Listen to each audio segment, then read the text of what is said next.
Meninggalkan pasukan neraka kepada Mantian dan Chen Qingzi, Tang Ao tidak tinggal diam. Kondensasi tubuh dewa aslinya perlu dipercepat. Orang-orang dari Menara Samsara di luar kota dapat melancarkan serangan mendadak kapan saja. Penguasa kota dapat membantunya menghalangi orang-orang terkuat dari Menara Samsara, tetapi dia bahkan tidak dapat membantunya menghalangi para prajurit. Seperti yang dijelaskan oleh penguasa kota kepadanya, Menara Samsara selalu merupakan gunung yang harus ia lalui. Jika ia bahkan tidak mampu menghadapi orang-orang kecil ini, ia mungkin sebaiknya kembali secepatnya dan kembali ke tempat asalnya. Setidaknya ia bisa menyelamatkan hidupnya. Setelah keluar dari lapangan parade, Tang Ao awalnya berencana untuk kembali ke kediamannya dan berkonsentrasi pada pemurnian tubuh dewa aslinya. Dia kebetulan melewati sebuah kamp militer yang dijaga oleh manusia pohon. Dia sedikit tergerak dan melihat ke dalam. Manusia pohon sangat kuat, dan dengan sedikit pelatihan, kekuatan tempur mereka akan jauh melampaui manusia. Akan tetapi, manusia pohon juga memiliki kelemahan manusia pohon. Sulit bagi mereka untuk berlatih, dan kebanyakan dari mereka hanya dapat mengumpulkan kekuatan secara perlahan seiring berjalannya waktu. Tidak seperti manusia, mereka dapat menggunakan ramuan untuk membantu menempa tubuh mereka dan membuat kemajuan dalam waktu singkat. Mengenai persepsi hukum, karena keadaan khusus dari tanah yang tidak ada, manusia dan manusia pohon adalah sama dan tidak dapat menyerap dan melebur. Sebagai perbandingan, karena manusia pohon memiliki tubuh yang lebih kuat, mereka memiliki sedikit keuntungan. Keunggulan tersebut baru dapat benar-benar terlihat setelah manusia pohon memiliki rentang hidup 100 tahun. Faktanya, manusia pohon yang berusia 100 tahun baru saja mencapai usia parubaya. Karena rentang hidup mereka yang panjang, jika tidak terjadi hal yang tidak terduga, mereka umumnya dapat hidup selama 2 atau 300 tahun. Umur manusia jauh lebih pendek daripada umur manusia pohon. Orang biasa di benua Zhenwu masih bisa hidup selama 60 atau 70 tahun, sementara kebanyakan manusia di tanah tanpa kultivasi hanya bisa hidup selama 40 atau 50 tahun. Kecuali mereka memiliki tubuh fisik yang kuat atau petualangan lain, mereka akan hidup setidaknya 200 tahun lebih sedikit daripada manusia pohon. Karena itu, bagi umat manusia di negeri ketiadaan, hidup itu sendiri merupakan perjuangan yang sulit. Selain berperang melawan langit dan bumi, ras lain tidak pernah begitu bersahabat dengan manusia, bahkan manusia pohon. Manusia dan manusia pohon di Town City dapat hidup rukun. Penghargaan terbesar diberikan kepada penguasa kota. Sebagai manusia sendiri, ia telah merasakan hukum kayu, menggunakan pohon kuno sebagai fondasi, dan memadatkan tubuh manusia pohon. Dengan tubuh fisik seperti itu, penguasa kota Ton sebenarnya adalah setengah manusia dan setengah manusia pohon. Ketika dia melangkah satu langkah lagi, melewati ambang batas puncak alam suci dan memasuki alam kaisar dewa, tubuh ilahi asli yang dipadatkannya secara alami akan menjadi tubuh dewa pohon. Pada saat itu, dia akan sepenuhnya menjadi manusia pohon. Setelah mengamati pintu barak selama beberapa saat, dia melihat bahwa orang-orang pohon di dalam bergerak maju dan mundur dengan cara yang terukur, dan gerakan mereka teratur. Mereka jelas merupakan elit di antara para elit. Dibandingkan dengan para penjaga kota Black Rock City, mereka sama sekali tidak berada di level yang sama. Dengan pasukan seperti itu, Town City secara alami tidak dapat ditembus. Dia menarik napas dalam-dalam. Dia dan Town City untuk sementara waktu sekarang menjadi sekutu. Kekuatan manusia pohon secara alami menguntungkannya, tetapi dia masih harus berjalan sendiri di jalan masa depan. Manusia pohon tidak dapat mengikutinya jauh ke dalam tanah ketiadaan, dan dia tidak dapat tinggal di Town City. Jadi semuanya harus bergantung pada dirinya sendiri. Begitu dia memadatkan tubuh ilahi aslinya dan mengambil kesempatan untuk memasuki alam suci, dia akan pergi. Tepat saat dia berjalan tidak jauh dari gerbang kamp, mata Tang Ao berbinar. Dia melihat sesosok tubuh berjalan keluar dari barak. Ada kepanikan di wajahnya, seolah-olah dia telah menemukan sesuatu yang penting. Dengan sedikit gerakan di dalam hatinya, dia segera mengikutinya. Manusia pohon itu terlihat melewati pasar kota dan dengan cepat menuju ke tepi kota utara. Tang Ao mengikutinya dari belakang dan berpikir, pria ini tampak panik dan menuju ke arah yang semakin terpencil. Sepertinya ini adalah tempat di kota yang khusus menanam tanaman obat. Apa yang dia lakukan di sini? Dia terus mengikutinya dan melihat orang itu memasuki hutan lebat. Sosoknya berkelebat dan menghilang tanpa jejak. Hatinya sedikit mencelos dan sumber bintang di tubuhnya mulai bekerja. Sosok Tang Ao berkelebat dan dia berada di atas hutan lebat. Cahaya bintang bersinar di sekelilingnya. Cahaya bintang itu menyinari hutan lebat di bawah seperti hujan, dan sedikit cahaya menyatu dengan sinar matahari, diam-diam dan sepenuhnya menutupi hutan lebat di bawah. Di bawah persepsi cahaya bintang, Tang Ao dengan cepat menemukan sosok manusia pohon. Dia tinggal di tempat rahasia untuk sementara waktu, melihat sekeliling untuk waktu yang lama, dan kemudian merangkak ke dalam lubang pohon. Setelah beberapa saat, dia merangkak keluar dari sana dan pergi dengan cepat. Setelah manusia pohon itu pergi, Tang Ao turun dari atas dan berhenti di depan lubang pohon. Ada semak berduri di sekelilingnya, menutupi lubang pohon itu. Jika Tang Ao tidak tahu bahwa ada lubang pohon di belakangnya, akan sulit baginya untuk menemukannya untuk sementara waktu. Apa yang dilakukan orang ini diam-diam? Berpikir dalam benaknya, Tang Ao mengaktifkan sumber bintang di tubuhnya. Cahaya bintang menyala dari telapak tangannya dan masuk ke dalam lubang pohon. Lubang pohon yang gelap segera diterangi oleh cahaya bintang. Indranya mengikuti cahaya itu ke bawah, dan setelah satu lingkaran, lubang pohon itu tiba-tiba turun vertikal ke bawah. Jatuh sampai ke dasar, lubang pohon itu sebenarnya terhubung langsung ke dasar pohon kuno. Ada lubang kecil di ujung yang mengarah langsung keluar. Cahaya bintang jatuh ke posisi ini. Tang Ao tidak terus mengendalikannya ke depan, tetapi menyebarkannya di tempat. Apa yang dilakukan orang itu di sini tadi? Karena lubang pohon itu terhubung dengan bagian luar pohon kuno, dia tidak mungkin mengebornya begitu saja.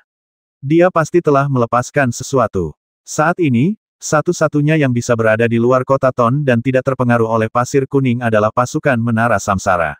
Mungkinkah manusia pohon ini diam-diam berhubungan dengan Menara Samsara? Setelah membuka matanya, Tang Ao sedikit mengernyit. Penguasa kota Ton berkata bahwa selama masih dalam jangkauan pohon kuno, tidak ada yang akan luput dari pandangannya. Namun, Tang Ao masih sedikit khawatir. Tidak peduli seberapa kuat kendali penguasa, akan sulit baginya untuk membayangkan bahwa akan ada pengkhianat di antara orang-orang pohon. Terlebih lagi, manusia pohon ini berasal dari Ton City, jadi dia tentu saja tahu betul tentang metode penguasa kota. Tanpa yakin, bagaimana mungkin dia bisa melakukan hal seperti bekerja sama dengan musuh dan mengkhianati tuannya di bawah hidung penguasa kota? Pasti ada hal aneh lainnya tentang ini. Dengan sebuah pikiran, cahaya bintang muncul lagi di tangan Tang Ao, dan berubah menjadi bintang kecil yang terang, yang terbang ke dalam lubang pohon dan kemudian bersembunyi di tengah lubang pohon. Lain kali manusia pohon datang ke sini, tidak peduli apa yang dia kirimkan, Tang Ao akan dapat menangkapnya. Setelah melakukan semua ini, Tang Ao berbalik dan pergi dengan cepat. Dia yakin tidak akan lama lagi sebelum manusia pohon itu datang ke sini lagi. Yang perlu dia lakukan selanjutnya adalah menunggu. Jika manusia pohon itu benar-benar mengkhianati kota Ton, dia bisa menggunakannya untuk memberikan pukulan kecil pada menara reinkarnasi. Setelah kembali ke rumah, Tang Ao bersiap untuk menenangkan pikirannya dan mengolah tubuh dewa aslinya, ketika manusia pohon Amu tiba-tiba muncul di luar kediamannya. Tang Ao keluar untuk menyambutnya dengan senyum di wajahnya dan berkata, "Saudara Amu, Anda datang menemui saya. Apakah penguasa kota meminta saya untuk datang?" "Baiklah, Tuan Tang, bukan Tuan kota yang mencarimu, tapi, akulah yang ingin meminta bantuanmu." Wajah Amu tampak ragu-ragu. Dia tampak sedikit malu dan tidak tahu harus mulai dari mana. Dia menatap Tang Ao dengan saksama. "Saudara Amu, jika Anda memiliki sesuatu untuk dikatakan, silakan bicara. Kami telah dirawat oleh Anda akhir-akhir ini, dan kami berterima kasih." Melihat ini, Tang Ao tersenyum tipis, dan mengundang manusia pohon Amu ke dalam rumah terlebih dahulu, sambil berkata, "Saudara Amu, silakan masuk dulu, dan kita akan bicara di dalam." "Terima kasih, Tuan Tang." Amu menarik napas, lalu mengikuti Tang Ao ke dalam rumah kayu dan duduk. Ia menatap Tang Ao cukup lama sebelum tampaknya telah mengambil keputusan. Ia berkata kepada Tang Ao, "Tuan Tang, saya datang ke sini hari ini untuk, meminjam beberapa koin emas dari Anda." "Haha, jadi kamu mau pinjam koin emas? Itu cuma masalah kecil. Kakak Amu, ambil saja sebanyak yang kamu perlukan. Ngapain repot-repot minta pinjaman?" Hati Tang Ao sedikit tergerak saat mendengar ini. Dia tidak punya perasaan apa-apa terhadap koin emas itu, dan tidak ada masalah besar dalam meminjamkannya kepada Amu. Tapi kenapa Amu tiba-tiba ingin meminjam uang? Seolah mengetahui keraguan di hati Tang Ao, Amu Xianxi berdiri dan membungkuk kepada Tang Ao, lalu menjelaskan, "Tuan Tang, saya pasti akan mengembalikan koin emas ini kepada Anda di masa mendatang. Saya memiliki kekasih masa kecil. Kami telah saling mencintai selama puluhan tahun. Kemarin saya kembali dan melamarnya. Kakaknya dan aku sama-sama penjaga di kota, dan kami memiliki hubungan yang sangat baik. Seharusnya itu menjadi hal yang membahagiakan bagi semua orang, Tetapi sebelum ini, kakaknya pernah berutang sejumlah uang kepada kamar dagang kota, dan hari ini dia datang untuk menagih utang itu. Aku benar-benar tidak punya pilihan lain, jadi aku datang untuk menemui Tuan Tang. Hai, saudara Amu, kita semua adalah keluarga, jadi jangan ikut campur urusan orang lain. Katakan saja berapa banyak koin emas yang kamu butuhkan. Hati Tang Ao sedikit tergerak ketika mendengar kata-kata Amu. Dia belum pernah melihat seperti apa orang-orang pohon menikah, jadi sebaiknya dia memanfaatkan kesempatan ini untuk pergi dan melihatnya. Sebagai balasan kepada Tuan Tang, jumlah total yang saya berutang kepada Anda, termasuk pokok dan bunga, adalah 120 emas. Saya pasti akan mengembalikannya kepada Anda saat saya menerima gaji bulan depan. Haha, kalau kamu tidak mengembalikannya kepadaku, kebetulan saja kamu akan menikah, saudara Amu, dan aku tidak punya apa-apa lagi untuk diberikan kepadamu. Koin-koin emas ini dapat dianggap sebagai hadiahku. Aku hanya berharap saudara Amu tidak akan membencinya. Tang Ao tersenyum santai, dan dia mengeluarkan sekantong koin emas dan menyerahkannya kepada Amu. Kak Amu, kapan kamu menikah? Apa kamu keberatan kalau kami datang dan minum-minum di pesta pernikahanmu? Terima kasih, Tuan Tang. Merupakan kehormatan besar bagi saya bahwa Anda dapat menghadiri pernikahan saya. Beraninya saya mengatakan bahwa saya keberatan pernikahan akan diadakan di rumah saya dalam 2 hari. Jika Anda tidak keberatan, Amu akan menunggu Anda di rumah.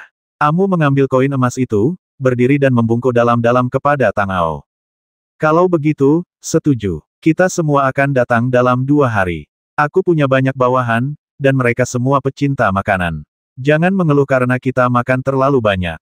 Kata Tang Ao kepada Amu dengan ekspresi bercanda di wajahnya. Setelah berbicara dengan Amu beberapa saat, Amu berpamitan dan pergi. Setelah Amu pergi, Tang Ao terus memadatkan tubuh aslinya. Keesokan paginya, dia pergi ke kastil kayu dan bertemu dengan penguasa kota. Dia pergi ke kamar Xiao Shu bersamanya untuk memeriksa kondisi Xiao Shu. Setelah jiwa pohon kecil itu ditarik kembali ke dalam tubuhnya, ditambah dengan nutrisi energi hukum kayu yang terus-menerus, kondisinya jauh lebih baik daripada saat Tang Ao pertama kali melihatnya. Kulitnya juga tampak jauh lebih cerah, dan sedikit napas kehidupan terpancar dari tubuhnya. Tang Ao berdiri di titik balik, menatap pohon kecil itu, dan berkata kepada penguasa kota kondisi pohon kecil itu jauh lebih baik daripada kemarin. Aku yakin dia akan dapat pulih sepenuhnya dalam waktu singkat. Aku merasakan vitalitasnya, dan laju pertumbuhannya sangat cepat. Bahkan tanpa bantuan dari asal-usul bintang, dia dapat pulih sendiri. Pohon kecil itu membawa esensi kayu, dan vitalitasnya sendiri kuat, tetapi asal-usul kehidupan dan vitalitas adalah 2 hal yang berbeda. Vitalitasnya tumbuh dengan cepat, tetapi asal-usul kehidupan masih jauh dari cukup. Jika vitalitasnya terus jauh melampaui asal-usulnya, dia akan berubah menjadi pohon, jadi dia masih membutuhkan kekuatanmu. Penguasa kota Ton menunjukkan ekspresi bahagia sekaligus khawatir di wajahnya. Ia menatap pohon kecil itu dan berbicara pelan. Esensi kayu Yuan mungkinkah pohon kecil itu? Tang Ao tidak menyelesaikan kata-katanya dan mengalihkan pandangannya ke penguasa kota. Esensi kayu Yuan adalah kekuatan yang terkondensasi dari kemurnian hukum kayu yang ekstrim. Bahkan jika pohon kecil itu berbakat, mustahil baginya untuk secara alami mengandung kekuatan seperti itu, kecuali jika dia memiliki latar belakang khusus. Benar sekali, dia adalah intisari dari pohon kuno. Aku memperoleh pencerahan di bawah pohon kuno, memahami hukum kayu, dan menyatu dengan pohon kuno. Intisari dari pohon kuno perlahan-lahan berevolusi menjadi dirinya, jadi dia adalah anak dari pohon kuno dan aku. Dengan kata lain, dia adalah pohon kuno. Penguasa kota Ton tidak menyembunyikannya dari Tang Ao dan berbicara langsung. Ini adalah rahasia yang tidak mungkin diketahui orang lain, tetapi bagi penguasa kota, tidak masalah jika dia mengatakannya. Bagaimanapun, di kota Ton, dia tidak akan pernah membiarkan siapapun datang langsung kepadanya untuk menyakiti Xiao Shu. Xiao Shu pernah dibasmi sebelumnya. Meskipun penguasa kota belum mengetahui siapa pembasminya dan bagaimana dia melakukannya, dia telah memperkuat penjagaan setelah kejadian pertama. Sekarang, tidak seorang pun kecuali Tang Ao dan penguasa kota diizinkan untuk mendekati kamar Xiao Shu. Selain itu, hantu dunia kayu yang dipadatkan oleh hukum kayu berarti bahwa kecuali Kaisar Dewa mengambil tindakan sendiri, tidak seorang pun dapat melihat Xiao Shu. Pohon kecil itu sebenarnya bertransformasi dari saripati pohon kuno. Tidak heran aku merasa asal-usulnya sangat ramah dan kuat saat pertama kali melihatnya. Terima kasih, Tuan Kota, atas kepercayaanmu padaku dan karena telah memberitahuku rahasia-rahasia ini. Hati Tang Ao sedikit tergerak saat mendengar ini. Pengalaman hidup pohon kecil itu seperti ini, jadi vitalitasnya bisa dijelaskan. Alasan utama mengapa pohon kecil itu dapat berubah menjadi manusia pohon adalah karena penguasa kota Ton dan pohon kuno bergabung menjadi satu dan menguasai pohon kuno tersebut. Esensi asli pohon kuno tersebut kemudian memiliki kesempatan untuk melepaskan diri dari pohon kuno tersebut, menjadi mandiri, dan hidup sebagai kehidupan baru. Namun, jika asal-usulnya tidak mencukupi dan vitalitasnya terlalu kuat, tubuh pohon kecil itu akan terus tumbuh dengan cepat dan berangsur-angsur berubah menjadi pohon. Tidak akan lama sebelum ia tumbuh menjadi pohon kuno baru dan kembali ke keadaan semula. Meskipun pohon kuno itu kuat, ia tidak sebebas manusia pohon. Manusia pohon dan pohon masih merupakan dua konsep yang berbeda. Memikirkan hal ini, tatapan Tang Ao jatuh pada pohon kecil itu lagi. Asal-usul bintang dalam tubuhnya mulai bergerak, dan bidang bintang yang mempesona muncul di belakangnya, perlahan-lahan menyatu menjadi sungai berbintang. Di bawah kendali Tang Ao, galaksi itu melesat menuju tubuh pohon kecil itu dan tenggelam ke dalamnya dalam sekejap mata. Saat galaksi itu memasuki tubuh pohon kecil itu, cahaya putih menyala dan menyelimuti seluruh tubuhnya. Tang Ao dapat merasakan bahwa di bawah nutrisi dari sumber bintang yang luas, kekuatan seperti mata air yang jernih terus-menerus mengalir keluar dari tubuh pohon kecil itu, memenuhi setiap sudut tubuhnya. Kekuatan-kekuatan itu adalah sumber kehidupan.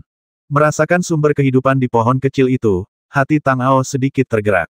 Sumber kehidupan orang biasa akan bervariasi sesuai dengan bakat dan tingkat kekuatan mereka sendiri. Semakin tinggi bakat dan semakin tinggi levelnya, semakin kuat asal-usul mereka secara alami. Karena Xiao Shu telah berubah dari esensi kayu, bakatnya tentu saja tidak perlu diragukan lagi. Dibandingkan dengan orang biasa, dia setidaknya beberapa kali atau bahkan puluhan kali lebih kuat. Namun, wilayah kekuasaannya sendiri ada di sana. Saya tidak tahu apakah penguasa kota Ton melakukannya dengan sengaja atau Xiao Shu terlalu muda untuk menjadi manusia pohon. Singkatnya, pohon kecil itu belum benar-benar menjalani pelatihan apapun, dan wilayah kekuasaannya bahkan belum ditingkatkan. Sumber kehidupan yang muncul dalam tubuhnya di bawah nutrisi asal-usul bintang tampaknya agak terlalu bergejolak dan terlalu besar. Karena sumber kehidupan yang muncul dari pohon kecil itu terlalu kuat, Tang Ao harus menggerakkan lebih banyak sumber bintang untuk membantu pemulihannya.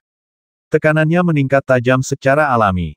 Merasakan bahwa mata air yang jernih itu berangsur-angsur berubah menjadi aliran air, dan bahkan berpikir untuk menjadikannya sungai, Tang Ao akhirnya tidak dapat bertahan lebih lama lagi. Sumber kehidupan itu mengalir deras ke sungai, yang merupakan tingkat yang bahkan tidak dapat dicapai oleh keberadaan yang suci. Tubuhnya sedikit bergoyang, dan Tang Ao, yang telah mengumpulkan Star Origin dan membuka matanya, hampir kehilangan keseimbangan.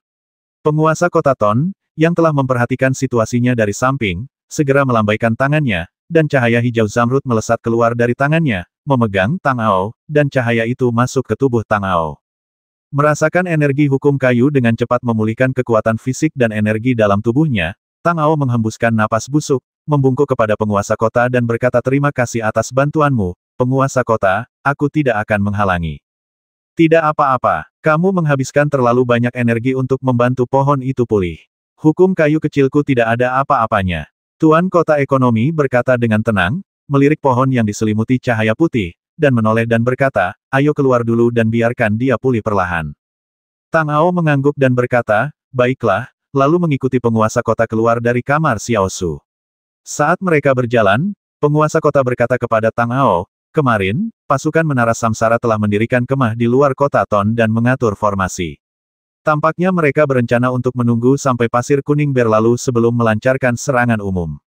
Apakah ada cara agar Menara Samsara dapat sepenuhnya menahan pasir kuning? Hati Tang Ao sedikit tergerak ketika mendengar ini. Dia telah melihat esensi pasir kuning, jadi dia hanya tahu bahwa pasir kuning itu bukanlah pasir sebenarnya, tetapi energi aneh yang menghancurkan dan melahap dunia.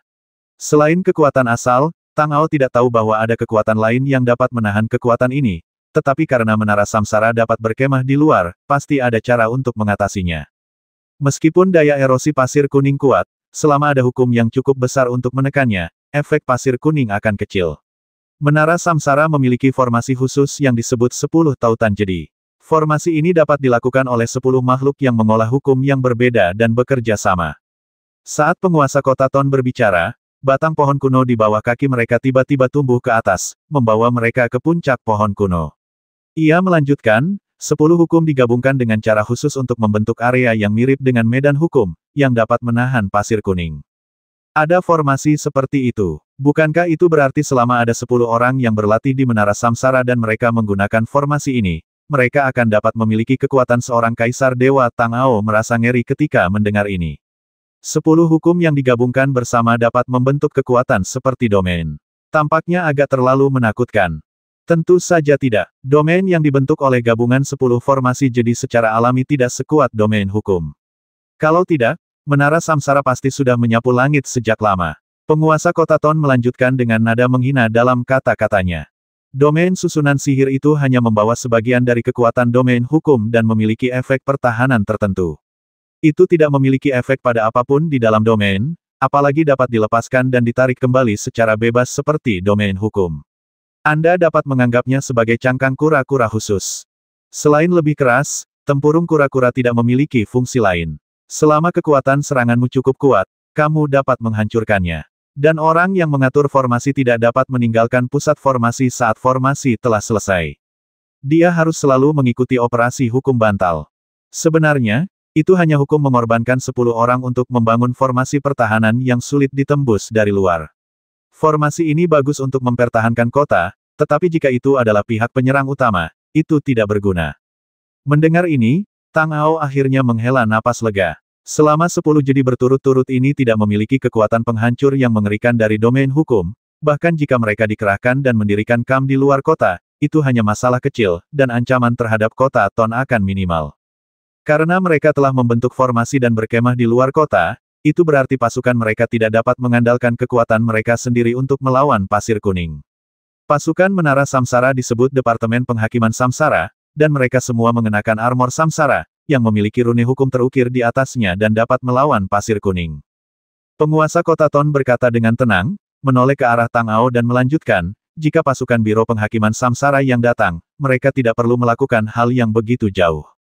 Mereka bisa saja menyerang secara langsung atau menunggu di pasir kuning. Karena mereka telah mendirikan kemah, hanya ada satu kemungkinan. Tentara itu tidak berasal dari Menara Samsara, tetapi dari orang-orang Menara Samsara, para penjaga kota yang direkrut dari kota-kota sekitar. Mendengar ini, Tang Ao tiba-tiba mengerti apa yang ingin dikatakan oleh penguasa kota Ton. Jika orang-orang di bawah itu bukan elit Menara Samsara, mereka dapat mengalahkan mereka dengan cepat dengan mengambil inisiatif untuk menyerang.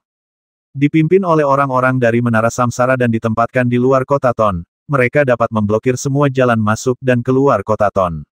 Setelah pasir kuning tersebar, mereka juga dapat memastikan bahwa tidak seorang pun dapat keluar dari kota Ton. Bahkan jika mereka tidak menyerang, mereka masih dapat mengepung kota. Karena kedatangan pasir kuning, sejumlah besar manusia dan manusia pohon telah berkumpul di Ton City, dan bahkan ada sejumlah besar orang liar yang sekarang bersembunyi di kota dari pasir kuning.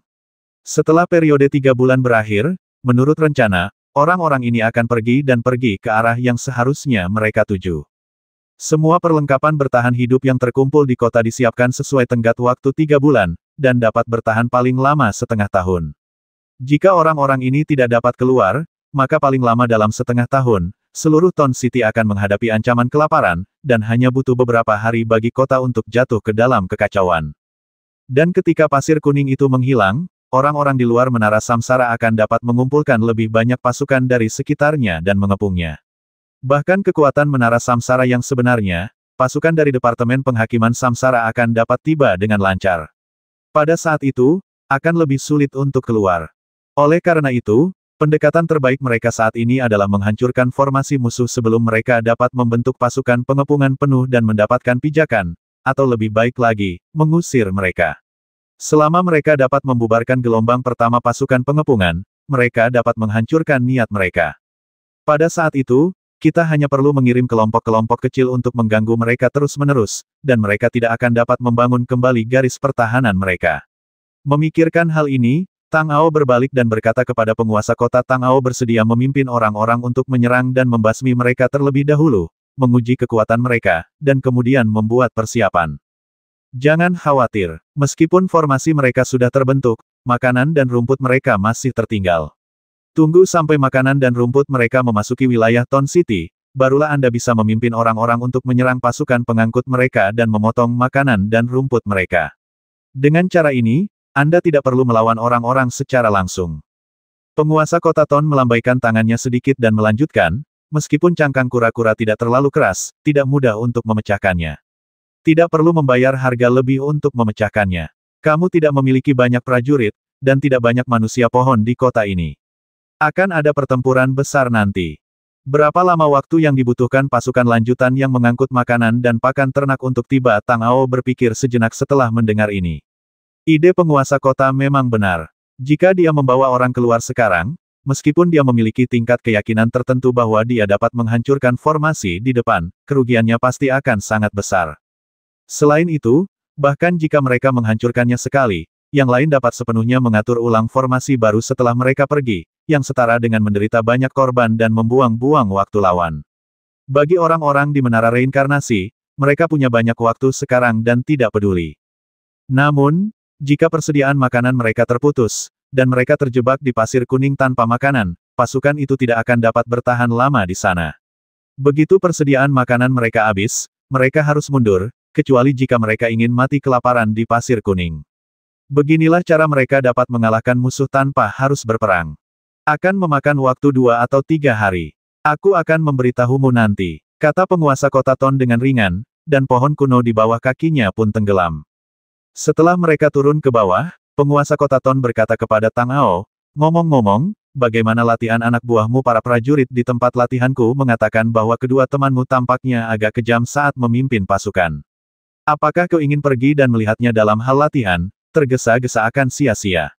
Lebih baik melakukannya selangkah demi selangkah.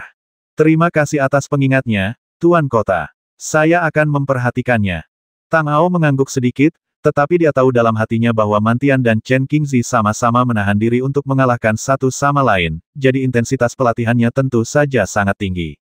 Para prajurit tentara neraka sendiri tidak cukup kuat, jadi jika mereka tidak memperkuat pelatihan mereka, akan sulit bagi mereka untuk membentuk pasukan yang cukup kuat dalam waktu singkat. Tang Ao percaya bahwa Mantian dan Chen Qingzi mengetahui hal ini.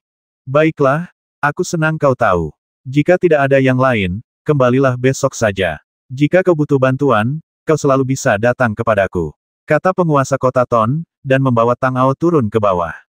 Setelah berpamitan dengan penguasa kota dan meninggalkan kastil kayu, Tang Ao berencana untuk pulang, tetapi hatinya tiba-tiba tergerak sedikit, secercah cahaya melintas di matanya, dan dia segera pergi menuju hutan lebat tempat dia mengikuti manusia pohon kemarin. Setelah beberapa saat, dia berada di luar hutan lebat. Dia terbang ke atas pohon dan menunggu beberapa saat. Benar saja, dia melihat manusia pohon dari kemarin menyelinap keluar dari dalam. Setelah melihatnya pergi, Tang Ao melesat ke depan lubang pohon. Cahaya bintang dengan cepat muncul dari bawah, membungkus kotak kayu persegi di tengahnya. Tang Ao menatap kotak kayu itu dan menyipitkan matanya sedikit. Setelah membuka kotak kayu itu, dia melihat botol obat kecil di dalamnya. Dia membukanya dan menciumnya, tetapi tidak ada baunya. Dia menuangkan sedikit isinya dan melihat bahwa itu adalah bubuk putih. Alisnya sedikit mengernyit. Alih-alih langsung mengambil kotak kayu dan botol obat, Tang Ao mengambil bubuk putih dan menaruhnya di dalamnya. Kemudian, ia mengembalikan kotak kayu dan botol obat ke bentuk semula dan melemparkannya ke bawah lubang pohon. Kemudian, ia berbalik dan pergi, menuju paviliun Baikao di pasar. Setelah beberapa saat, ia tiba di paviliun Baikao. Pelayan di toko itu melihat kedatangan Tang Ao dan segera menghampirinya dan berkata, "Selamat datang lagi, Tuan. Apakah Anda masih memerlukan obat yang sama seperti terakhir kali, atau ada yang lain hari ini? Toko kami baru saja menerima obat baru, dan kualitasnya sangat bagus. Apakah Anda ingin melihatnya?" "Tidak perlu. Aku tidak datang ke sini untuk membeli apapun hari ini. Apakah tokomu punya ahli alkimia sendiri?" Tang Ao melambaikan tangannya dan bertanya kepada pelayan. "Tuan, Anda mengajukan pertanyaan yang tepat. Kebetulan ada seorang ahli alkimia di toko kami akhir-akhir ini. Apakah Anda berencana memesan pil khusus?" Pelayan itu terus bertanya tanpa menunjukkan kegembiraan. "Bisakah aku bertemu dengan guru ini karena identitas manusia pohon itu belum jelas?" Tang Ao tidak ingin terlalu banyak orang mengetahuinya. "Baiklah, Tuan, meskipun majikan yang bertanggung jawab atas toko kami, dia bukan karyawan toko. Dia hanya diundang oleh toko. Kami harus bertanya kepadanya terlebih dahulu untuk mengetahui apakah dia bersedia menemui Anda. Jika Anda tidak keberatan, saya dapat memintanya untuk Anda," kata pelayan itu dengan ekspresi sedikit terharu. Terima kasih atas bantuanmu. Aku akan membayar biaya yang sesuai seperti biasa. Tang Ao mengalihkan pandangannya dan menatap pelayan itu. Tunggu sebentar, Tuan. Saya akan bertanya. Mendengar bahwa ada uang yang bisa diperoleh, sikap pelayan itu menjadi lebih bersemangat. Dia berbalik dan berlari ke belakang. Setelah sekian lama, pelayan itu keluar dengan senyum di wajahnya dan berkata kepada Tang Ao. Tuan berkata bahwa dia bisa melihat para tamu. Silakan ikut saya. Terima kasih. Tang Ao membungkuk sedikit dan mengikuti pelayan itu ke bagian belakang toko. Toko itu tidak tampak besar dari depan, tetapi area di bagian belakang benar-benar luas. Mereka berdua berjalan-jalan cukup lama sebelum mereka tiba di bawah loteng sebuah rumah kayu.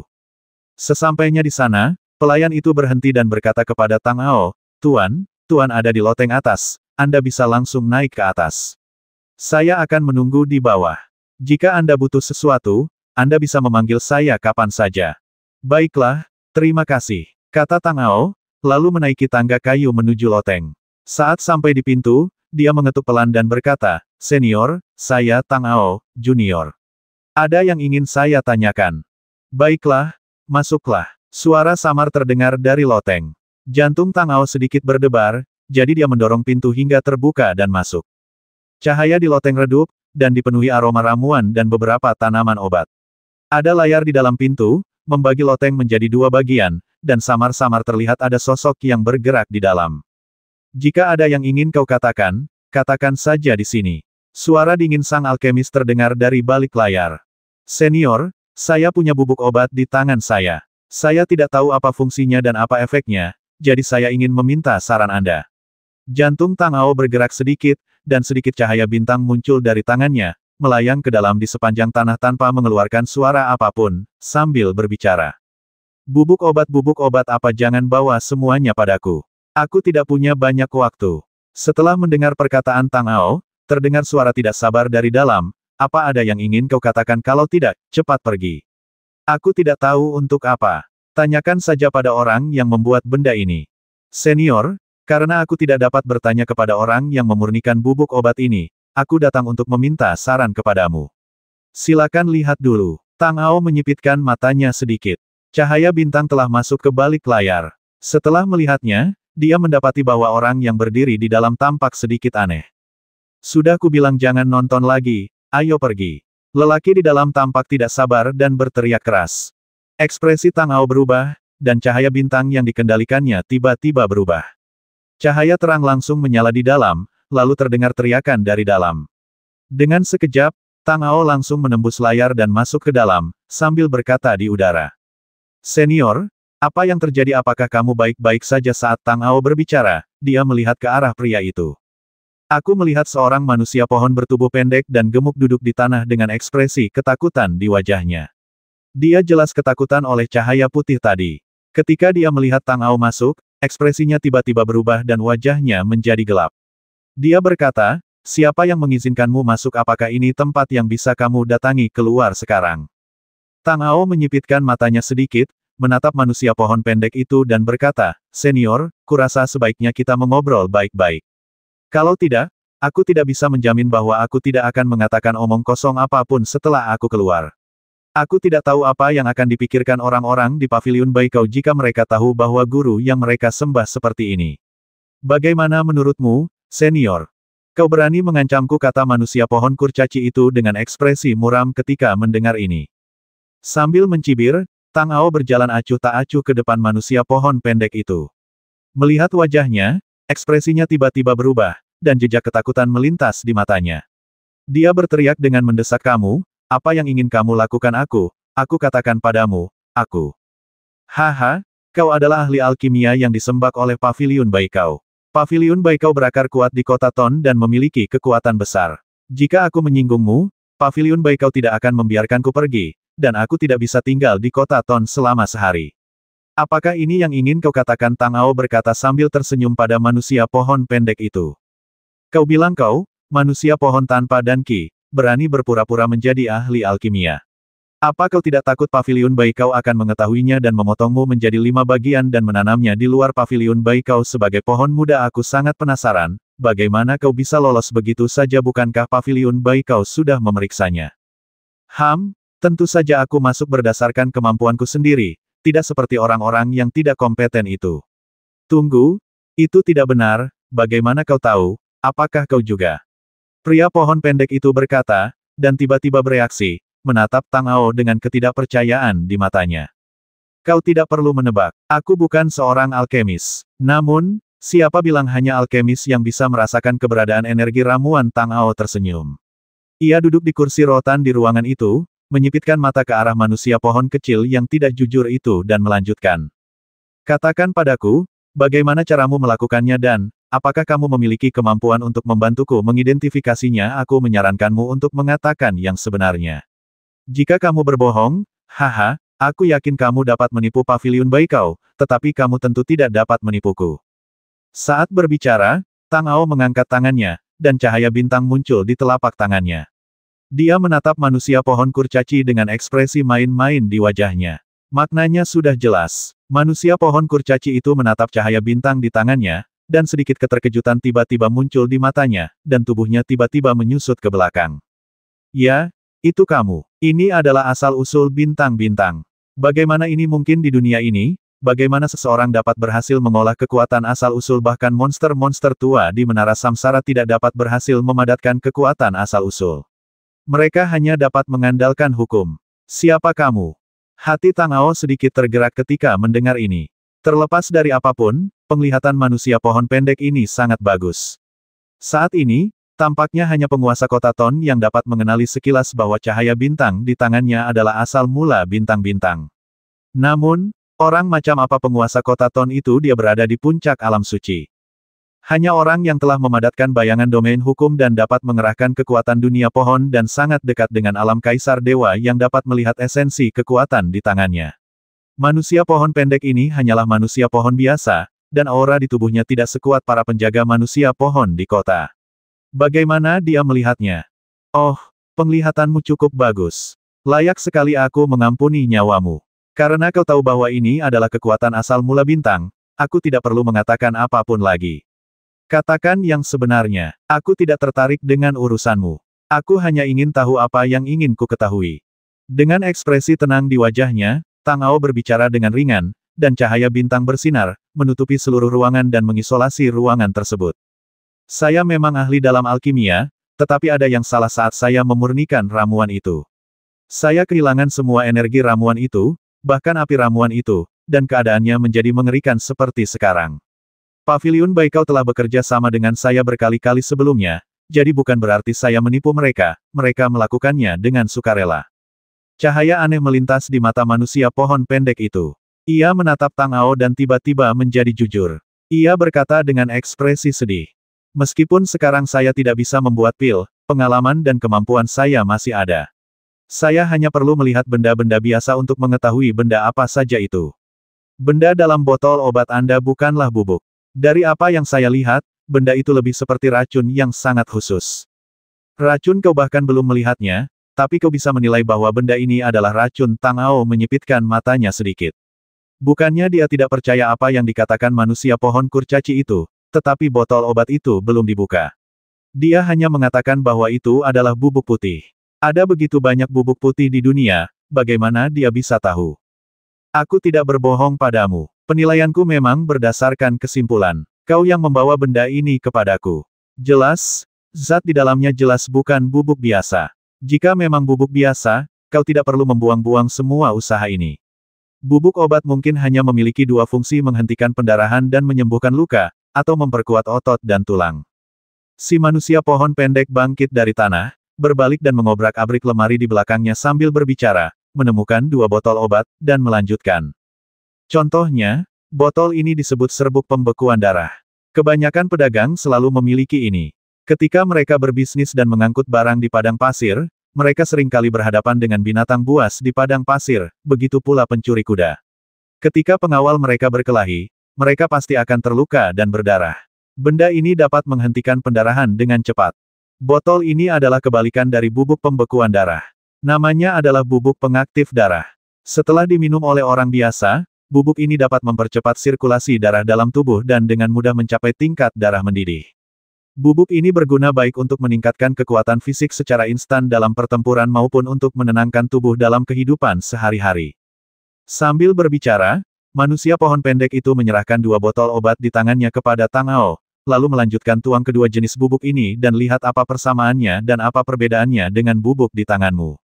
Tang Ao sedikit mengernyit saat mendengar ini, membuka 2 botol obat, dan menuangkan bubuk obat di dalamnya.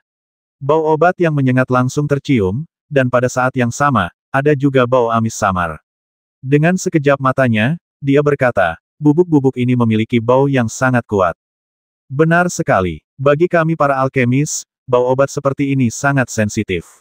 Belum lagi obat ini ada di dalam botol obat, bahkan jika dibawa keluar, aku masih bisa mencium baunya.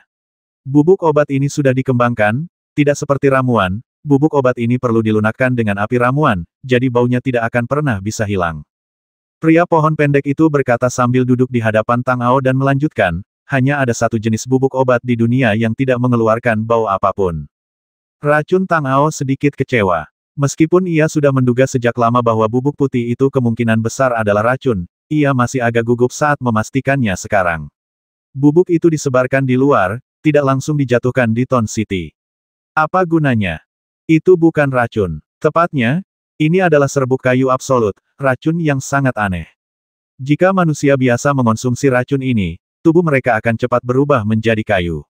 Dalam waktu maksimal 1 jam, mereka akan berubah menjadi pohon. Pria pohon bertubuh pendek itu berkata dengan senyum aneh di wajahnya, tetapi ini bukanlah bagian terkuat dari bubuk kayu absolut. Racunnya yang sangat kuat ditujukan pada manusia pohon. Bahkan jika manusia pohon menghirup sedikit bubuknya, hanya butuh waktu kurang dari secangkir teh untuk mengakhiri hidupnya. Kecuali ada penawar racun khusus yang dapat diminum segera setelah terhirup, racun ini tidak dapat disembuhkan dan manusia pohon itu pasti akan mati.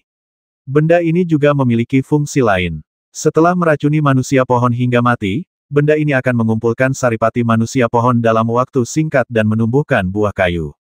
Buah kayu mengandung semua saripati manusia pohon. Setelah manusia memakannya, mereka dapat memperoleh saripati murni dari saripati kayu. Tubuh dapat dengan cepat ditempa dan diperkuat di bawah pengaruh saripati kayu. Jika manusia pohon memakannya, itu setara dengan menyerap 10 tahun jasa manusia pohon. Ambil contoh Triman Guard di Ton City. Buah kayu yang dipadatkan dari saripati Triman Guard setidaknya dapat membuat Triman yang mengonsumsinya tumbuh dan memadat selama beberapa tahun. Setelah memakan ratusan dari mereka, mereka dapat memperoleh kekuatan pohon berusia 1000 tahun. Ini adalah satu-satunya cara bagi Triman untuk mempercepat kultivasinya. Mendengar ini, Tang Ao merasakan hawa dingin di hatinya dan matanya sedikit menyipit. Efek racun ini sebenarnya mirip dengan seni setan darah Ashura yang dipraktikkan oleh setan darah, kecuali bahwa yang satu menargetkan jiwa kehidupan dan darah, sementara yang lain menargetkan esensi kayu. Mungkinkah manusia pohon itu ingin menggunakan kehidupan semua manusia pohon di wilayah itu untuk menyediakan sumber daya bagi kultivasinya? Jika demikian, begitu ia berhasil, saripati kayu yang terkandung dalam buah kayu kental saja sudah cukup untuk membuatnya menjadi seperti penguasa kota Ton. Ini terlalu mengerikan. Apakah kamu tahu cara menyiapkan penawar racun ini? Selain itu, manusia pohon itu juga menyebarkan racunnya keluar. Bagaimana dia bisa meracuni orang? Tang Ao mengerutkan kening dan bertanya kepada manusia pohon bertubuh pendek itu. Formula Absolute Wood Powder telah hilang ribuan tahun yang lalu. Awalnya saya pikir mustahil bagi siapapun di dunia ini untuk dapat menyiapkan hal seperti itu. Jika Anda tidak mengeluarkannya, saya tidak akan percaya bahwa ada orang yang benar-benar dapat menyiapkannya. Tentu saja, tidak ada penawarnya. Manusia pohon bertubuh pendek itu berkata dengan tenang, dan melanjutkan racun dari serbuk kayu absolut itu meledak. Bagi manusia, mereka perlu meminumnya secara langsung, tetapi bagi manusia pohon, racun itu tidak perlu diminum secara langsung. Selama racun itu tersebar di udara, dengan sedikit angin, racun itu dapat menyebar. Saya baru saja mengatakan bahwa racun jenis ini akan membasmi siapapun yang tinggal di pohon yang bersendewa dengannya. Terlalu merepotkan untuk meracuni mereka satu persatu. Taburkan racun itu ke arah angin dan biarkan bergerak mengikuti angin. Selama orang-orang yang tinggal di pohon yang tinggal di arah angin masih bernapas, mereka akan diracuni. Sekali saja sudah cukup. Menurut apa yang kamu katakan, begitu racunnya keluar, tidak akan ada cara untuk menghentikannya. Tang Ao mengerutkan kening ketika mendengar ini. Ya, selama kamu memastikan angin tidak bertiup ke arah kota Ton, maka angin tidak akan bertiup di sini, dan tentu saja tidak akan berpengaruh pada orang-orang pohon di kota Ton. Kata manusia pohon pendek itu, dan melanjutkan selain itu, bubuk kayu absolut takut air. Jika kamu bisa membuat hujan di kota Ton, maka racun ini tidak akan bekerja. Tapi jangankan pasir kuning yang sedang mengamuk sekarang, bahkan di waktu normal, hujan sangat jarang turun di gurun, jadi saya rasa Anda tidak bisa melakukan ini. Di padang pasir, cuaca kering sepanjang tahun dan jarang turun hujan. Ditambah dengan pasir kuning yang merajalela, bahkan hukum pun akan tertelan, apalagi awan hujan.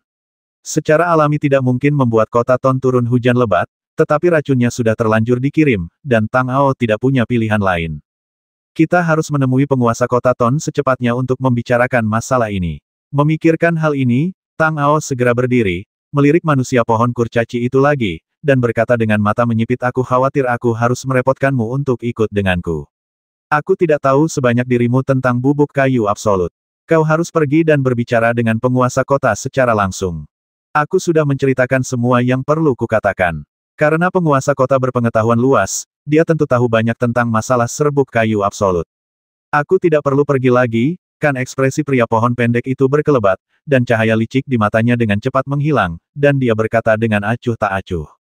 Sebaiknya kau ikut denganku. Mungkin saat kita sampai di kota, dia akan dapat membantumu memecahkan masalahmu saat ini. Sebagai seorang alkemis, kau tidak ingin tidak dapat membuat pil selamanya, kan? Tang Ao merasa sedih, tetapi dia berkata dengan tenang. Sepertinya meskipun aku tidak setuju, kau pasti akan membawaku ke sana. Kalau begitu, kenapa tidak ikut denganmu? Pria pohon pendek itu berkata, berbalik dan mencari di rak, lalu mengeluarkan kotak kayu berukuran sedang dan meletakkannya di punggungnya dan berkata, ayo pergi dan menemui penguasa kota. Tang Ao melihat pakaiannya dan tidak berkata apa-apa lagi. Mereka berdua berjalan keluar dari loteng dan melihat pelayan masih menunggu di bawah. Ketika melihat mereka berdua keluar, pelayan itu datang dan bertanya, Tuan Jumu, Anda mau kemana? Manusia pohon bertubuh pendek itu melirik Tang Ao dan berkata kepada pelayan dengan tenang, saya ada urusan di luar. Saya akan berbicara dengan pemilik toko Anda dan mengganggunya selama beberapa hari. Maaf atas masalah ini. Saya akan datang ke paviliun Baikau lagi jika ada waktu. Setelah mengatakan ini, tanpa menunggu pelayan berbicara, manusia pohon pendek Jumu melangkah maju. Tang Ao melirik pelayan itu, membungkuk padanya, dan berjalan keluar bersama Jumu. Pelayan itu tertegun sejenak, matanya berbinar, dan dia berbalik dan berjalan ke sisi lain. Jadi namamu Jumu. Kurasa pelayan itu seharusnya pergi melapor ke bosnya. Kata Tang Ao sambil berjalan di samping manusia pohon pendek Jumu. Kenapa? Kamu mulai takut sekarang? Manusia pohon Jumu memiliki ekspresi aneh di wajahnya.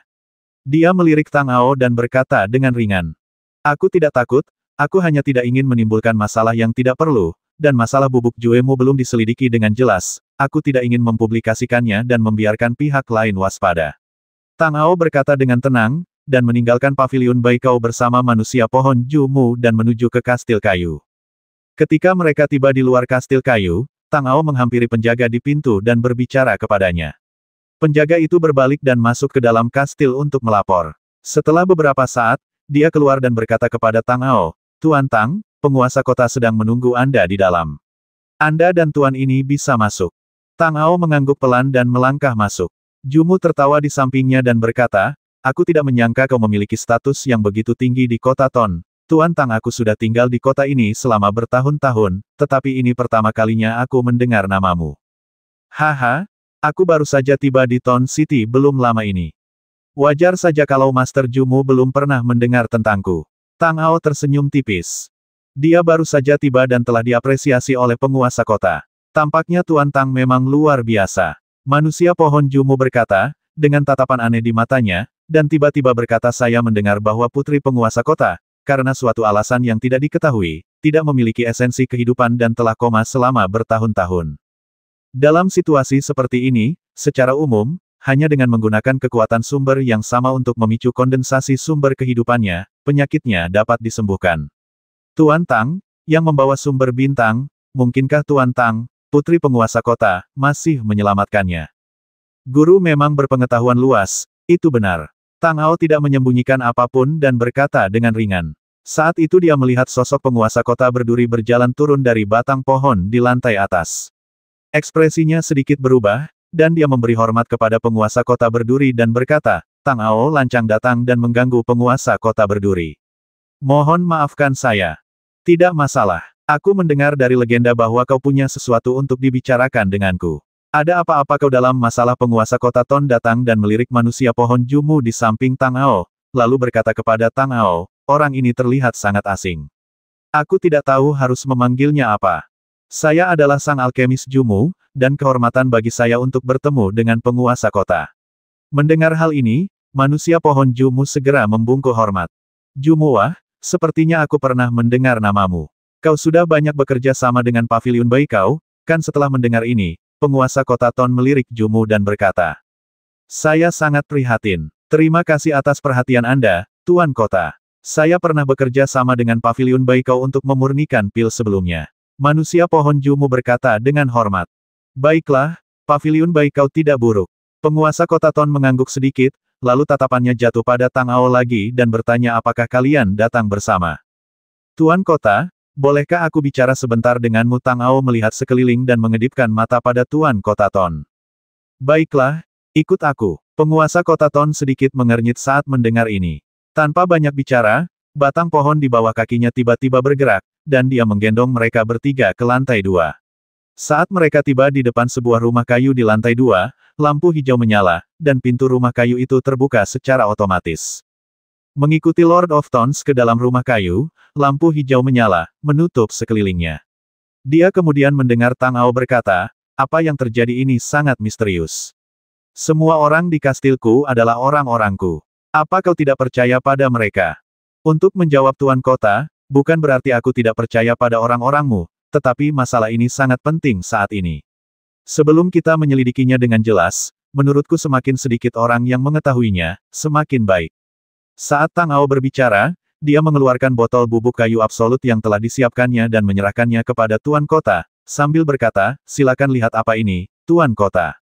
Ekspresi penguasa kota Ton sedikit berubah, dengan ekspresi bingung di wajahnya. Dia mengambil botol obat yang diserahkan oleh Tang Ao dan bertanya, apa ini? Sebagai balasan kepada Tuan Kota, Tuan Jumu dan saya menduga bahwa bubuk dalam botol obat ini mungkin adalah racun serbuk kayu mutlak yang telah hilang selama 1000 tahun. Obat ini sangat berbahaya bagi manusia pohon dan dapat mengancam seluruh kota Ton, jadi kami segera membawanya ke sini untuk melapor kepada Tuan Kota. Serbuk kayu absolut benda itu sudah hilang selama lebih dari 1000 tahun, dan resep untuk membuatnya pun sudah lama hilang. Selain itu, sebagian besar bahan yang dibutuhkan untuk membuatnya sudah punah. Siapa yang bisa membuatnya? Raut wajah terkejut melintas di wajah penguasa kota Ton. Rupanya, dia pernah mendengar nama serbuk kayu absolut.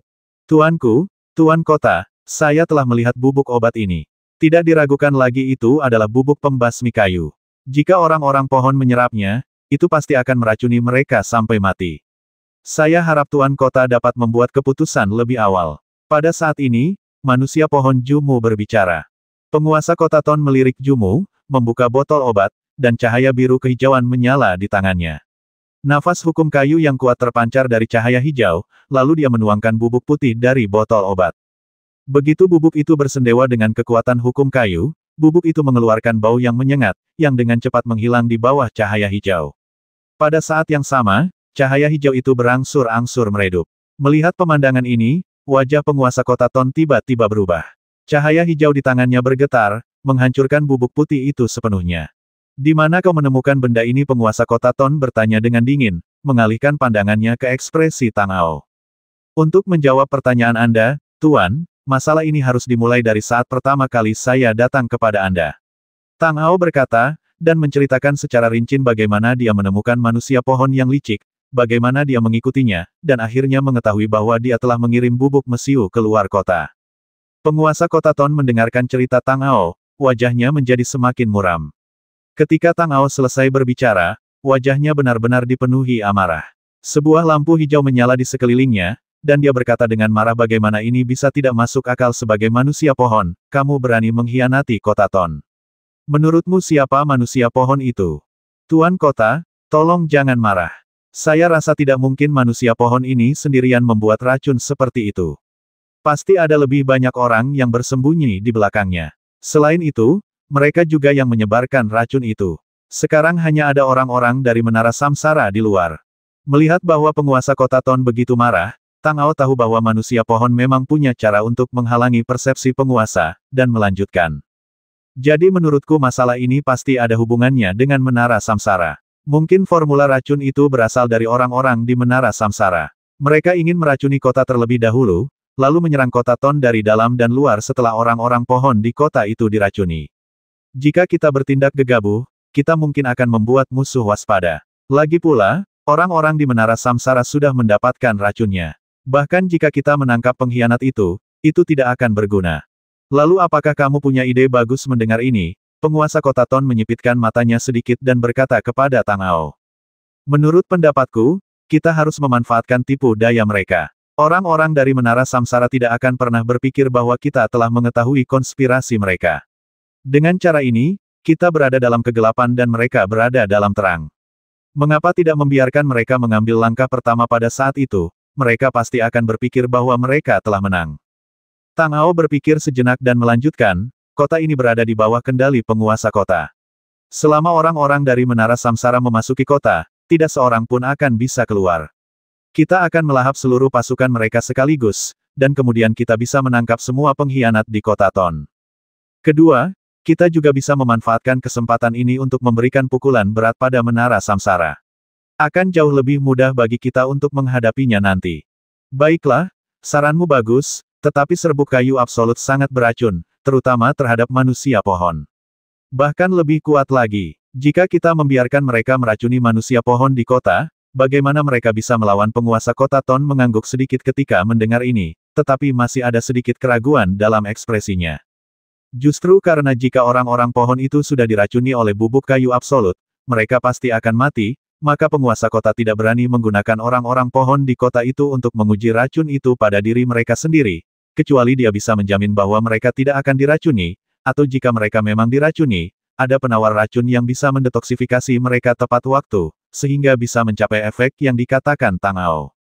Tuanku, Tuan Kota, jangan khawatir. Racun dari serbuk kayu absolut tidak larut dalam air. Selama hujan turun di kota Ton saat pihak lain menggunakan racun tersebut tidak akan berpengaruh pada orang-orang pohon di kota tersebut. Tang Ao berkata dengan tenang, sambil menatap Jumu di sebelahnya. Jumu merasakan tatapan Tang Ao dan segera mengangguk, berkata, Tuan Tang benar. Serbuk kayu absolut akan meleleh saat terkena air. Selama ada air, tidak perlu khawatir keracunan.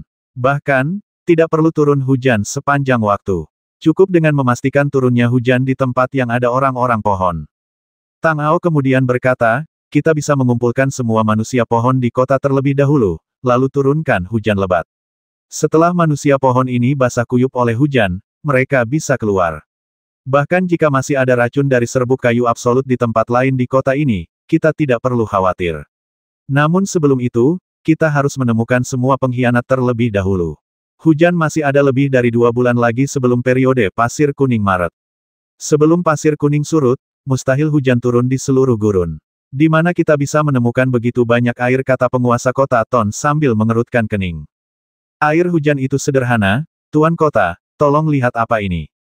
Tang Ao tersenyum tipis, mengulurkan telapak tangannya, dan kekuatan 5 elemen di tubuhnya berputar, dan cahaya kekuatan air menyala di tangannya, dan melanjutkan aku dapat menggunakan kekuatan 5 elemen untuk mengoperasikan hukum air, dan hujan akan turun.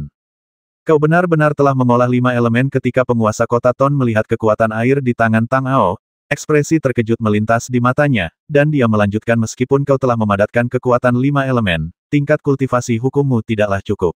Jika kau ingin mengubah lingkungan, kau masih kekurangan sesuatu. Jadi aku masih butuh bantuan dari penguasa kota. Hukum kayu penguasa kota sudah mendekati puncak hukum. Dengan bantuan dunia pohon dan pengoperasian 5 elemen, aku bisa memperkuat kekuatan air yang telah kukondensasi. Dalam beberapa hari ke depan, aku akan mencoba menyerap sebanyak mungkin kekuatan 5 elemen dan mengumpulkannya di tubuhku. Tang Ao berkata, berpikir sejenak, lalu melanjutkan, namun, kekuatan hukum terlalu keras dan sulit diserap, jadi aku masih membutuhkan bantuan penguasa kota. Mengenai masalah pengkhianat, aku hanya bisa membiarkan penguasa kota menyelesaikannya. Tidak masalah. Tidak peduli berapa banyak manusia pohon yang berkolusi dengan Menara Samsara, karena aku sudah mengetahuinya, mereka tidak akan punya tempat untuk bersembunyi. Bagaimana dengan ini? Kamu akan tinggal sementara di kastil untuk sementara waktu. Setelah membantu pohon kecil itu memadatkan esensi kehidupan setiap hari, aku akan melindungimu dan memadatkan kekuatan 5 elemen. Penguasa kota Ton membuat keputusan dengan lambaian tangannya, lalu mengalihkan pandangannya ke Jumu dan berkata, kamu telah memberikan kontribusi besar dalam masalah ini. Kamu dapat tinggal di istana untuk sementara waktu. Aku akan memberimu hadiah setelah masalah pengkhianat itu terselesaikan. Bagaimana menurutmu? Terima kasih, Tuan Kota Jumu. Mendengar ini, Jumu membungkuk dalam-dalam kepada Tuan Kota Ton dan berkata dengan ekspresi gembira di wajahnya. Baiklah, masalah ini sudah selesai. Tang Ao, bagaimana kau membutuhkanku untuk melindungimu? Penguasa kota Ton melambaikan tangannya dan bertanya lagi pada Tang Ao. Selama penguasa kota menutupinya dengan dunia pohon, dia dapat memblokir sebagian kekuatan kekerasan dalam hukum kehampaan di luar, dan aku dapat melebur sisanya sendiri. Tang Ao memikirkannya. Meskipun dia tidak dapat mengeluarkan semua kekuatan kekerasan yang terkandung dalam kekuatan hukum tanah yang tidak ada, tidak akan menjadi masalah besar untuk menahan sebagian darinya. Penguasa kota Duri menutupinya dengan dunia kayu dan dapat menyaring sebagian besar kekuatan kekerasan. Baiklah, mari kita mulai sekarang, kata penguasa kota Ton, dan kekuatan mengerikan meledak dari tubuhnya. Bayangan pohon kuno yang menjulang tinggi muncul dan terbang ke arah Tang Ao dari tubuhnya, langsung menyelimuti Tang Ao.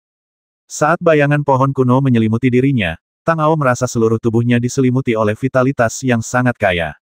Tubuhnya secara otomatis mulai menyerap kekuatan vitalitas ini tanpa kondensasi yang berlebihan, terus-menerus memperkuat tubuhnya. Merasakan hal ini, Tang Ao segera duduk bersila dan mulai melatih kemampuannya, merasakan dan memadatkan kekuatan 5 elemen. Melihat ke dalam, dia mendengar suara samar seperti sungai yang deras datang dari dalam tubuhnya, dan kekuatan 5 elemen yang melonjak terus memengaruhinya. Ruang di sekitarnya tampak meluas tanpa batas di bawah persepsinya yang terkondensasi, dan sekitarnya berubah menjadi lubang hitam besar dalam sekejap mata. Dia tampak telah jatuh ke jurang kehampaan. Hukum cahaya yang tak terhitung jumlahnya menyala dan mengelilinginya. Dengan sedikit gerakan di dalam hatinya, Tang Ao mengaktifkan formula ajaib untuk merasakan kekuatan 5 elemen di angkasa. Cahaya warna-warni itu segera melesat ke arahnya dan menembus ke dalam tubuhnya. Saat kekuatan 5 elemen itu menembus ke dalam tubuhnya, Tang Ao merasa seolah-olah tubuhnya akan meledak. Di antara kekuatan kelima elemen ini, terdapat sejumlah besar energi kekerasan, yang terus-menerus memengaruhi tubuhnya. Pada saat ini, asal-usul bintang di Laut Kidantiannya tiba-tiba menyala dengan cahaya terang, dan sedikit cahaya bintang terpancar darinya. Cahaya bintang mengalir di sepanjang meridiannya dan menyebar ke seluruh tubuhnya dalam sekejap mata. Energi dahsyat itu dengan cepat menghilang saat bertemu dengan cahaya bintang. Setelah beberapa saat, semuanya terlontar dari tubuhnya, dan perasaan akan meledak juga menghilang. Kekuatan 5 elemen terus terakumulasi di dalam tubuhnya, dan kecepatannya jauh lebih cepat daripada yang pernah dilatih Tang Ao sebelumnya. Lambat laun, ia bahkan merasa seperti mengejar asal-usul bintang. Ekspresinya tenang, dan ia terus memadatkan kekuatan 5 elemen hingga mencapai titik jenuh, lalu ia membuka matanya. Setelah menghembuskan napas panjang, Tang Ao merasakan kekuatan 5 elemen dalam tubuhnya. Karena pertempuran sebelumnya, kekuatan 5 elemennya sendiri terkuras habis. Namun setelah kondensasi hari ini, semua kekuatan 5 elemen dipulihkan ke kondisi puncak. Tidak hanya itu, dia telah melangkah lebih maju dari sebelumnya. Tang Ao merasa bahwa selama ia dapat memecahkan masalah energi kekerasan dengan mempraktikkan kekuatan hukum di tempat yang tidak ada, ia akan membuat kemajuan pesat. Dengan kecepatan latihan ini, dalam beberapa bulan, kekuatan 5 elemen dalam tubuhnya akan mencapai titik yang cukup untuk mengalami perubahan kualitatif. Pada saat itu, dia akan mampu menembus batasan hukum 5 elemen dan mengubah kekuatan 5 elemen menjadi hukum 5 elemen. Kekuatannya akan dapat ditingkatkan lebih lanjut, dan dia akan berhasil mencapai tingkat kesucian setengah langkah. Ternyata Tang Ao selalu berpikir bahwa jika dia ingin menyeberangi jurang ini, dia hanya bisa mengandalkan kekuatan asal bintang. Setelah memadatkan asal tubuh dewa, dia akan menggunakan asal untuk menerobos batasan. Tanpa diduga, kondensasi asal tubuh dewa masih jauh, dan kekuatan 5 elemen datang dari belakang. Dipenuhi dengan rasa terkejut, Tang Ao menarik napas dalam-dalam dan melihat sekeliling, hanya untuk menemukan bahwa langit telah menjadi gelap. Dia tidak tahu berapa lama waktu telah berlalu saat dia memejamkan mata dan berkonsentrasi, dan bagaimana situasi di luar. Kemudian Tang Ao memikirkan sesuatu yang lebih penting. Ia datang untuk berdiskusi dengan penguasa kota Ton tentang cara menghadapi para pengkhianat di kota itu, tetapi ia tidak memberitahu Mantian dan yang lainnya sebelumnya. Jika mereka kembali ke kediaman mereka dan mendapati bahwa ia tidak ada di sana, itu mungkin akan menimbulkan masalah yang tidak perlu. Memikirkan hal ini, Tang Ao segera berdiri dan berjalan keluar. Begitu dia keluar, dia melihat seorang gadis pohon berjalan melewati pintu. Dia segera menghentikannya dan bertanya, "Maaf, sudah berapa lama saya di sana?" Sebagai jawaban atas pertanyaan Anda, Tuan, Anda telah berada di sana selama 2 hari 2 malam sejak Anda datang ke sini 2 hari yang lalu. Jawab pembantu itu dengan hormat. Tang Ao sedikit mengernyit saat mendengar ini, lalu bertanya lagi di mana penguasa kota sekarang. Tuan kota sudah keluar tadi dan belum kembali, kata pembantu itu, lalu melanjutkan sebelum pergi. Tuan kota berpesan agar jika Tuan keluar, silakan pergi ke kamar wanita dengan percaya diri dan jangan menunggunya. Baiklah, aku mengerti. Kau turun dulu. Tang Ao mengangguk, pikirannya berubah. Dia telah berlatih selama 2 hari, dan pohon kecil itu telah tanpa bantuan dari asal-usul bintangnya selama 2 hari. Masih belum diketahui bagaimana situasinya. Mantian dan yang lainnya seharusnya belum menimbulkan masalah, jadi tidak perlu terburu-buru. Memikirkan hal ini, Tang Ao langsung berjalan menuju kamar Xiao Shu. Ketika dia sampai di pintu, dia melihat kekuatan hukum kayu mengalir di dalamnya. Hatinya sedikit tergerak. Dia melihat sekelilingnya dan melihat ada cahaya hijau samar di tubuhnya. Dia menarik napas dan mencoba meraih pintu. Tang Ao merasa rileks setelah telapak tangannya melewati cahaya hijau dengan lancar. Ia berjalan ke dalam ruangan dan melihat ke arah pohon kecil. Ia melihat bahwa cahaya putih di sekelilingnya sebagian besar telah menghilang, dan aura asli di tubuhnya tampak berkurang. Tanpa ragu, Tang Ao segera mengaktifkan energi asal bintang dan menenggelamkannya ke dalam tubuh pohon kecil itu. Dengan terisinya kembali energi asal bintangnya, cahaya putih di sekitar pohon kecil itu menjadi lebih pekat lagi. Baru setelah ia yakin bahwa kondisi pohon kecil itu telah kembali normal, Tang Ao menarik kembali kekuatan asal bintangnya. Setelah melihat pohon kecil itu, dia berbalik dan meninggalkan rumah kayu itu. Setelah meninggalkan istana, Tang Ao segera menuju ke kediamannya. Setelah beberapa saat, dia tiba di luar kediamannya. Dari kejauhan, dia mendengar suara marah Mentian datang dari dalam. "Tidak, aku tidak bisa menunggu lebih lama lagi, anak manis, jangan hentikan aku. Kakak Tang belum kembali selama 2 hari. Tuan kota yang hancur itu pasti telah melakukan sesuatu yang buruk kepada kakak Tang dan memintaku untuk merobohkan istananya."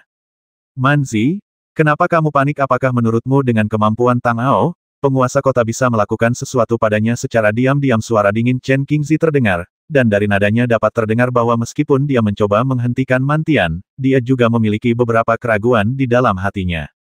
"Saudara Mantian, Saudara Chen, maafkan saya karena membuat kalian khawatir. Saya kembali." Mendengar ini, Tang Ao segera masuk ke pintu dan berbicara lebih dulu. Di dalam ruangan, Mantian mondar-mandir dengan ekspresi tidak sabar dan marah di wajahnya. Tang Ao telah menghilang selama beberapa hari, dan dia dan bocah cantik itu tidak tahu kemana dia pergi. Namun, di kota Ton ini, hanya ada sedikit tempat yang bisa dikunjungi orang, jadi Mantian menyimpulkan bahwa Tang Ao pasti berada di kastil kayu milik penguasa kota. Jika bocah cantik itu tidak menghentikannya, dia akan bergegas pada hari pertama. Mendengar suara Tang Ao, Mantian dan Chen Qingzi menoleh bersamaan dan melihat ke arah pintu. Ketika mereka melihatnya masuk, secercah rasa rileks muncul di mata mereka bersamaan.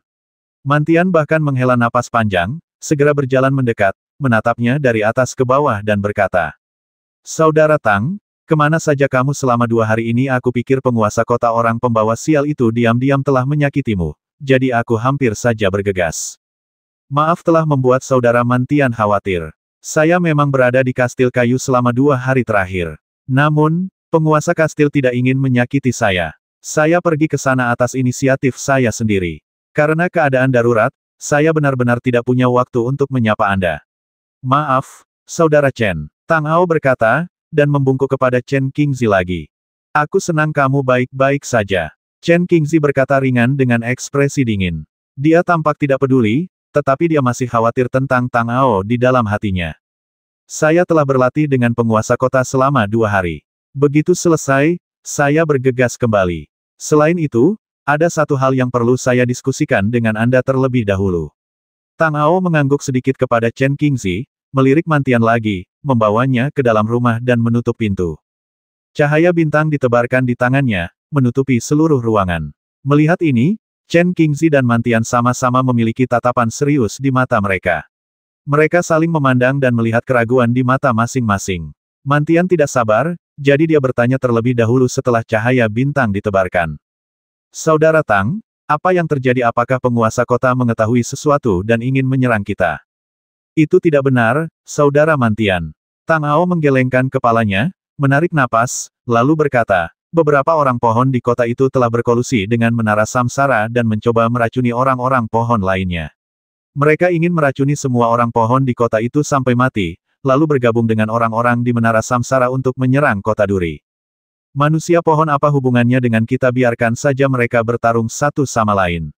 Sekarang mereka semua sudah diracuni, kita bisa mendapatkan batu ajaib itu tanpa perlu bersusah payah. Sedikit keraguan muncul di wajah Mantian saat mendengar ini. Dengan temperamennya, dia tentu saja tidak mau melakukan hal seperti itu. Namun, dalam hatinya dia tahu bahwa meskipun mereka setiap hari berbicara tentang menyerbu ke dalam kastil kayu, penguasa kota itu begitu kuat sehingga mereka bertiga bersama-sama bukanlah tandingan penguasa kota. Jika mereka benar-benar bertarung secara langsung, peluang keberhasilannya akan sangat kecil. Perselisihan internal di antara orang-orang pohon tidak ada hubungannya dengan mereka, dan dia bukanlah orang yang meracuni mereka. Mereka hanya menuai keuntungan. Meskipun itu tidak terlalu hebat, itu sendiri tidak menjadi masalah. Dengan otaknya, mampu memikirkan hal ini sudah menjadi batasnya. Tidak sesederhana itu. Dengarkan aku. Tang Ao berpikir sejenak, mengatur kata-katanya, dan melanjutkan, target menara samsara adalah kita, dan target pengkhianat manusia pohon adalah kota Ton.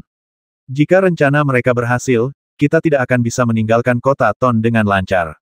Saat ini, di luar Ton City, Samsara Tower telah mengumpulkan pasukan yang besar.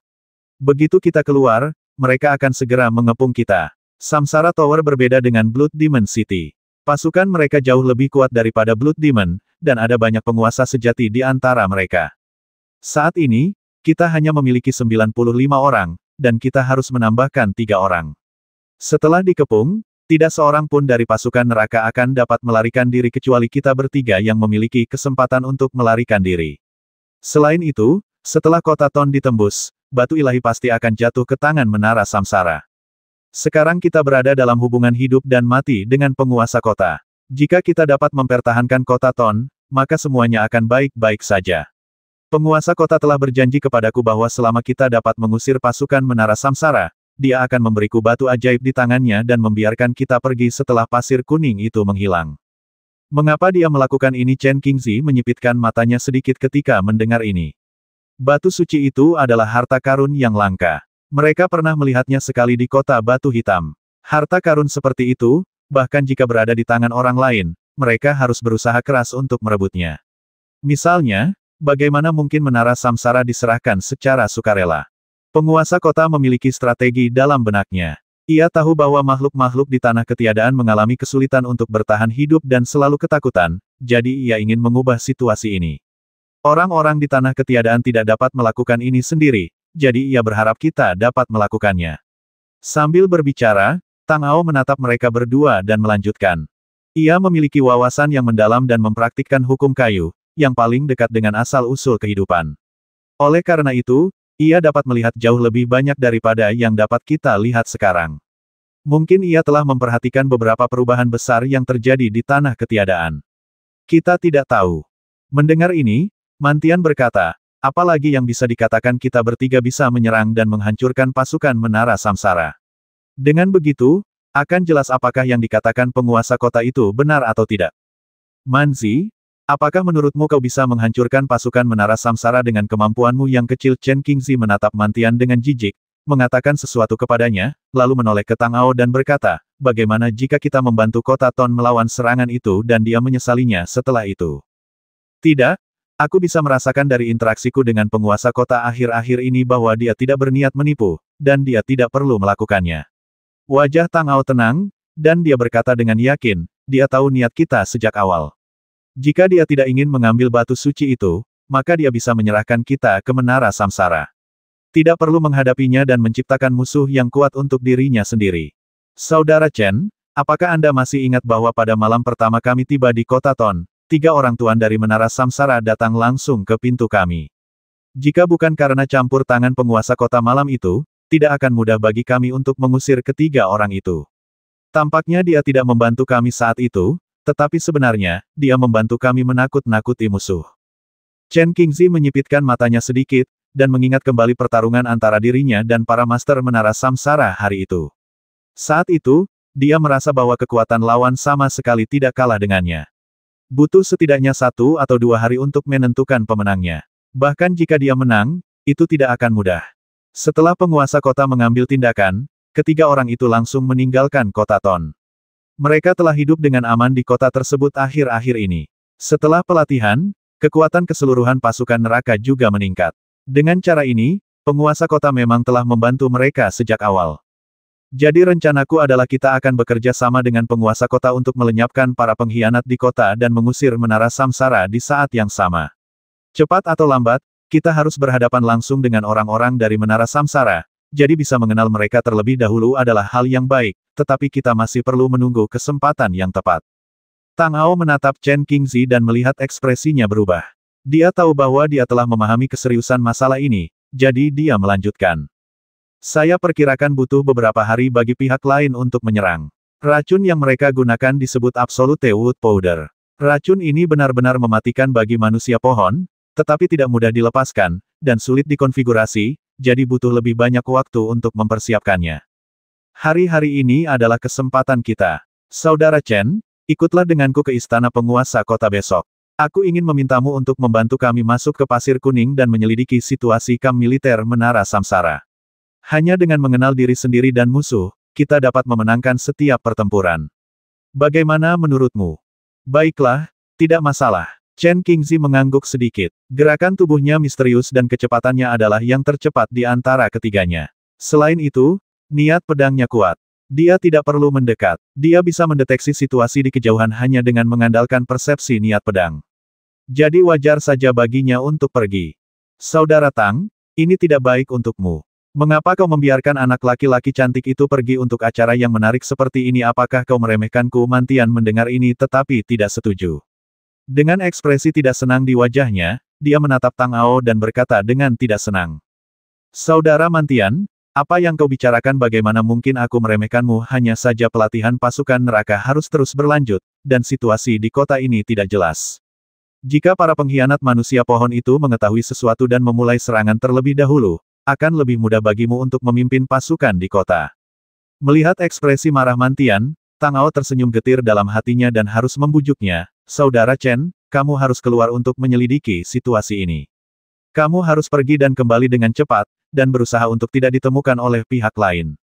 Tidak akan ada perkelahian. Tidak ada gunanya bagimu untuk pergi, kan?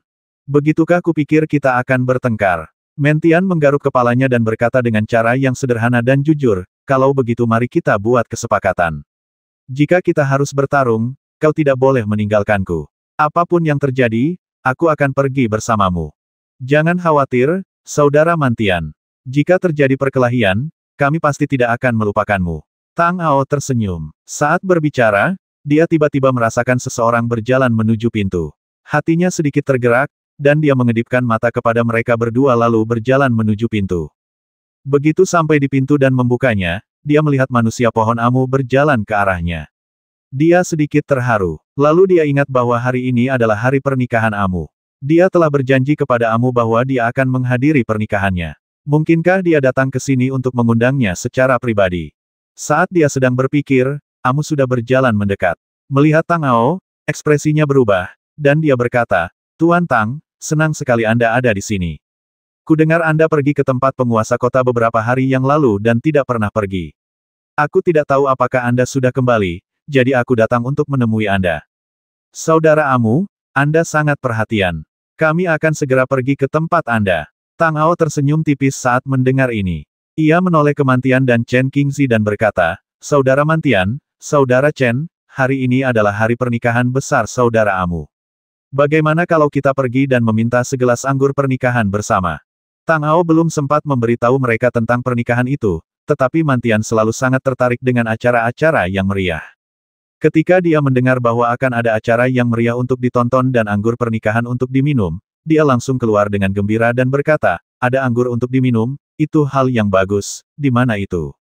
Tang Ao tersenyum tipis saat mendengar ini, lalu berkata kepada Mantian, Saudara Mantian, saudara Amu datang untuk mengundang kita secara pribadi, bagaimana menurutmu? Kemudian dia melihat ke arah Chen Qingzi dan berkata, Saudara Chen, ikutlah juga. Kami telah disibukkan dengan banyak hal akhir-akhir ini. Jarang sekali saudara Amu menganggap kami hebat dan mengundang kami secara pribadi untuk pergi bersamanya. Kita tidak boleh mengecewakan saudara Amu. Baiklah, ayo pergi. Chen Qingzi mengangguk dengan tenang. Dia telah bertemu Amu beberapa kali dan dia memiliki pengaruh yang baik padanya. Berbalik, dengan senyum di wajahnya, Tang Ao berkata kepada Amu lagi kakak Amu, kami banyak, tolong jangan meremehkan kami. Tuan Tang, Anda bercanda. Senang sekali Anda bisa datang. Kata Amu dengan wajah gembira, kalau begitu, silakan ikut saya. Baiklah, saudara Mantian, silakan pergi dan panggil yang lain dan minta mereka pergi bersama. Tang Ao mengangguk dan menoleh ke arah Mantian. Baiklah, tunggu aku, jangan berjalan terlalu cepat. Kata Mantian, dan berjalan cepat keluar untuk memanggil prajurit Hell Army lainnya. Amu memberi isyarat untuk mengundang, lalu memimpin jalan, membawa Tang Ao dan Chen Qingzi ke kota. Mantian segera menyusul bersama anak buahnya. Sekelompok besar orang mengikuti Amu dan segera tiba di sebuah restoran di kota. Tuan Tang, dua tuan, silakan masuk. Amu memberi isyarat mengundang ketiga orang di pintu restoran dan berkata kepada mereka. Tang Ao tersenyum. Ia melirik ke dalam restoran dan melihat banyak penjaga pohon duduk di lantai pertama, menunggu. Jadi ia berhenti bersikap sopan dan memberi isyarat mengundang Chen Qingzi, lalu masuk. Begitu mereka memasuki restoran, para manusia pohon yang sudah duduk menatap mereka bertiga hampir bersamaan, tetapi ekspresi di mata mereka berbeda. Tang Ao tahu bahwa tidak semua manusia pohon memiliki kesan yang baik terhadap manusia, tetapi dia tidak peduli. Di bawah bimbingan Amu, dia langsung menuju ke lantai 2, yang merupakan ruang VIP, dengan lebih sedikit orang dan lebih tenang. Ketiganya naik ke atas. Para prajurit Hell Army ada di bawah.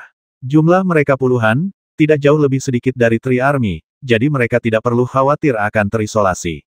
Saat mereka naik ke atas, Amu membawa mereka bertiga ke ruang pribadi dan duduk, lalu berkata, tunggu sebentar. Aku akan pergi dan menyapa kapten penjaga. Kakak Amu, urus saja urusanmu sendiri dan jangan khawatirkan kami. Tang Ao tersenyum tipis dan memberi isyarat kepada Amu untuk melakukan hal-hal pentingnya. Amu mengucapkan selamat tinggal dan berjalan keluar. Mantian Cai berkata, Saudara Tang, apakah kamu melihat cara orang-orang pohon itu menatap kita tadi apa maksud mereka? Saudara Mantian, manusia pohon berbeda dengan kita. Di masa lalu, ketika manusia bertemu dengan manusia pohon, mereka biasanya berkelahi dan saling membasmi. Jika bukan karena penguasa kota, manusia pohon, dan manusia, situasi seperti sekarang tidak akan terjadi. Beberapa perselisihan adalah hal yang wajar. Mari kita terbuka untuk itu. Jangan pedulikan itu. Saya percaya semuanya akan baik-baik saja di masa depan. Tang Ao berkata sambil mengambil kendi anggur di atas meja, menuangkan segelas untuk Mantian dan berkata, Saudara Mantian, kamu sudah lama tidak minum, kan datanglah dan cicipi anggur di kota Triman dan lihat apakah itu dapat dibandingkan dengan anggur yang enak di alam barbarmu. Saudara Tang, kamu menuang terlalu sedikit. Berikan saja pada anak laki-laki cantik itu. Aku lebih terbiasa minum dari toples anggur. Mantian menatap gelas anggur kecil di atas meja dengan tatapan aneh di matanya. Ketika dia berada di alam barbar di masa lalu, dia minum anggur dari toples satu persatu. Dia belum pernah menggunakan cangkir sekecil itu. Menurut Mantian, cangkir itu sudah tidak relevan lagi. Bahkan wanita di dunia barbar akan menggunakan mangkuk besar untuk minum. Cangkir kecil ini tidak cukup untuk membasahi lidah, jadi dia menolak dengan tegas dan matanya langsung tertuju pada kendi anggur. Oh, maaf, aku terlambat. Aku membuat kalian bertiga menunggu lama. Saat dia berbicara, seorang manusia pohon lain masuk dari pintu. Tang Ao melihat ke arah suara itu dan melihat bahwa itu adalah kapten penjaga manusia pohon. Dia melihatnya berjalan masuk sambil tersenyum. Amu mengikuti kapten penjaga itu dan menuntunnya untuk duduk sebelum berkata, minumlah dulu, tuan-tuan. Saya akan menyusul nanti. Amu, hari ini adalah hari besarmu, kau jalani saja urusanmu dan jangan khawatirkan kami. Kami semua adalah teman lama, lakukan saja sendiri. Kata kepala penjaga sambil melambaikan tangan ke arah pintu, dan seorang pelayan manusia pohon segera masuk. Kapten pengawal, apa yang Anda ingin saya lakukan? Pelayan itu berkata dengan hormat kepada kapten pengawal itu. Dia tidak mengenal Tang Ao dan dua orang lainnya, jadi tentu saja dia tidak bertanya. Pergi dan bawakan anggur terbaikmu. Oh, dan minumlah langsung dari kendi. Membosankan sekali minum dari kendi kecil satu per satu. Kepala pengawal berkata dengan nada yang sangat heroik dan sepertinya dia adalah pencinta anggur. Baik, saya akan segera menyiapkannya. Ucap pelayan itu sambil berbalik dan berlari keluar. Amu pun berpamitan dan pergi. Kapten penjaga itu menoleh dan tersenyum pada Tang Ao dan dua orang lainnya, lalu berkata, kalian bertiga, jangan pedulikan aku. Aku suka minum langsung, dan cangkir kecil ini tidak cukup kuat. Haha, kepala pengawal, kau benar. Semakin aku melihatmu, semakin aku menyukaimu. Jarang sekali Mantian bertemu seseorang dengan kepribadian yang mirip dengannya. Ia langsung berkata kepada kepala pengawal sambil tersenyum, aku bertekad menjadikanmu temanku. Saudara Men benar-benar orang yang cerdas. Baiklah, kita sudah berteman dengannya, dan kita harus menikmati anggurnya nanti. Kepala pengawal juga tersenyum lebar. Kepribadian alami Men adalah murah hati dan terus terang, yang memang disukainya. Saudara Tang, Saudara Chen, aku tanpa malu memanggil kalian saudara, mohon jangan pedulikan dan memandang rendah aku. Kapten pengawal, Anda bercanda. Merupakan kehormatan bagi kami untuk berteman dengan Anda. Kata Tang Ao dengan senyum alami. Karena kita semua bersaudara, kita seharusnya tidak memiliki pendapat yang berbeda sebagai anggota keluarga. Mulai sekarang, jangan panggil aku Kapten Pengawal. Namaku Mubo, dan kau dapat memanggilku dengan namaku atau memanggilku kakakmu, semuanya sama saja.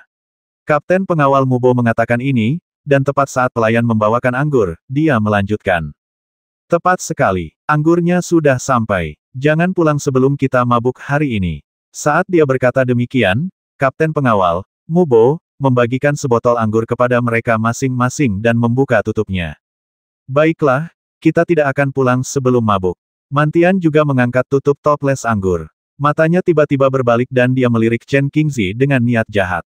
Dia berkata kepada Mubo, saudaramu, tidak apa-apa bagi kita untuk minum dari toples, tetapi bagi sebagian orang, ini mungkin tidak cocok. Oh siapa yang kau bicarakan? Saudara Men Mubo hanya bertemu mereka bertiga beberapa kali, jadi dia tentu saja tidak mengerti apa yang dimaksud Mantian, dan bertanya tanpa sadar. Manzi, jika kau terlalu banyak bicara, percaya atau tidak, aku akan merobek mulutmu. Chen Qingzi menatap Mantian dengan mata indahnya, melirik ke arah toples anggur di depannya, membuka tutupnya, mengambilnya, dan meneguknya dalam tegukan besar. Setelah 3 teguk anggur masuk ke perutnya, wajahnya langsung memerah. Dia sudah sangat tampan, dan sekarang dia tampak semakin tampan dan menawan. Wah, anak manis, kamu kelihatan lebih baik setelah minum. Mantian memasang ekspresi menggoda di wajahnya dan tersenyum sambil menatap wajah Chen Qingzi. Minumlah, minumlah. Kakak Tang, tolong juga.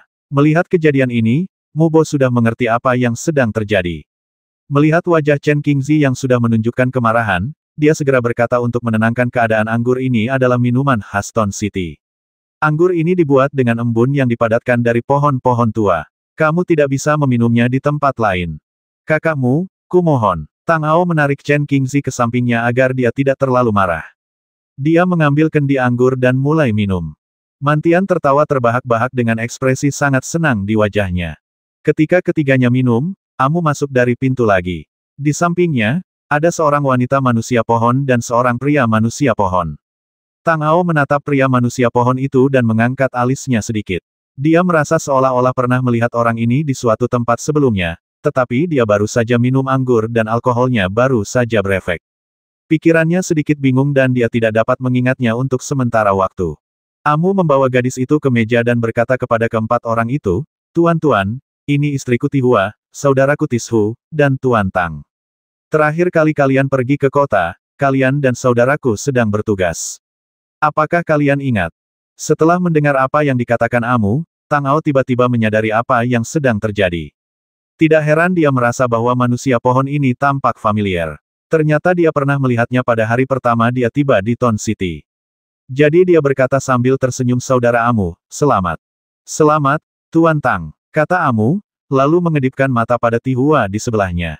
Tihua sedikit malu, memegang kendi anggur di tangannya, dan berkata, Tuan Tang, terima kasih sudah datang ke pernikahan kami.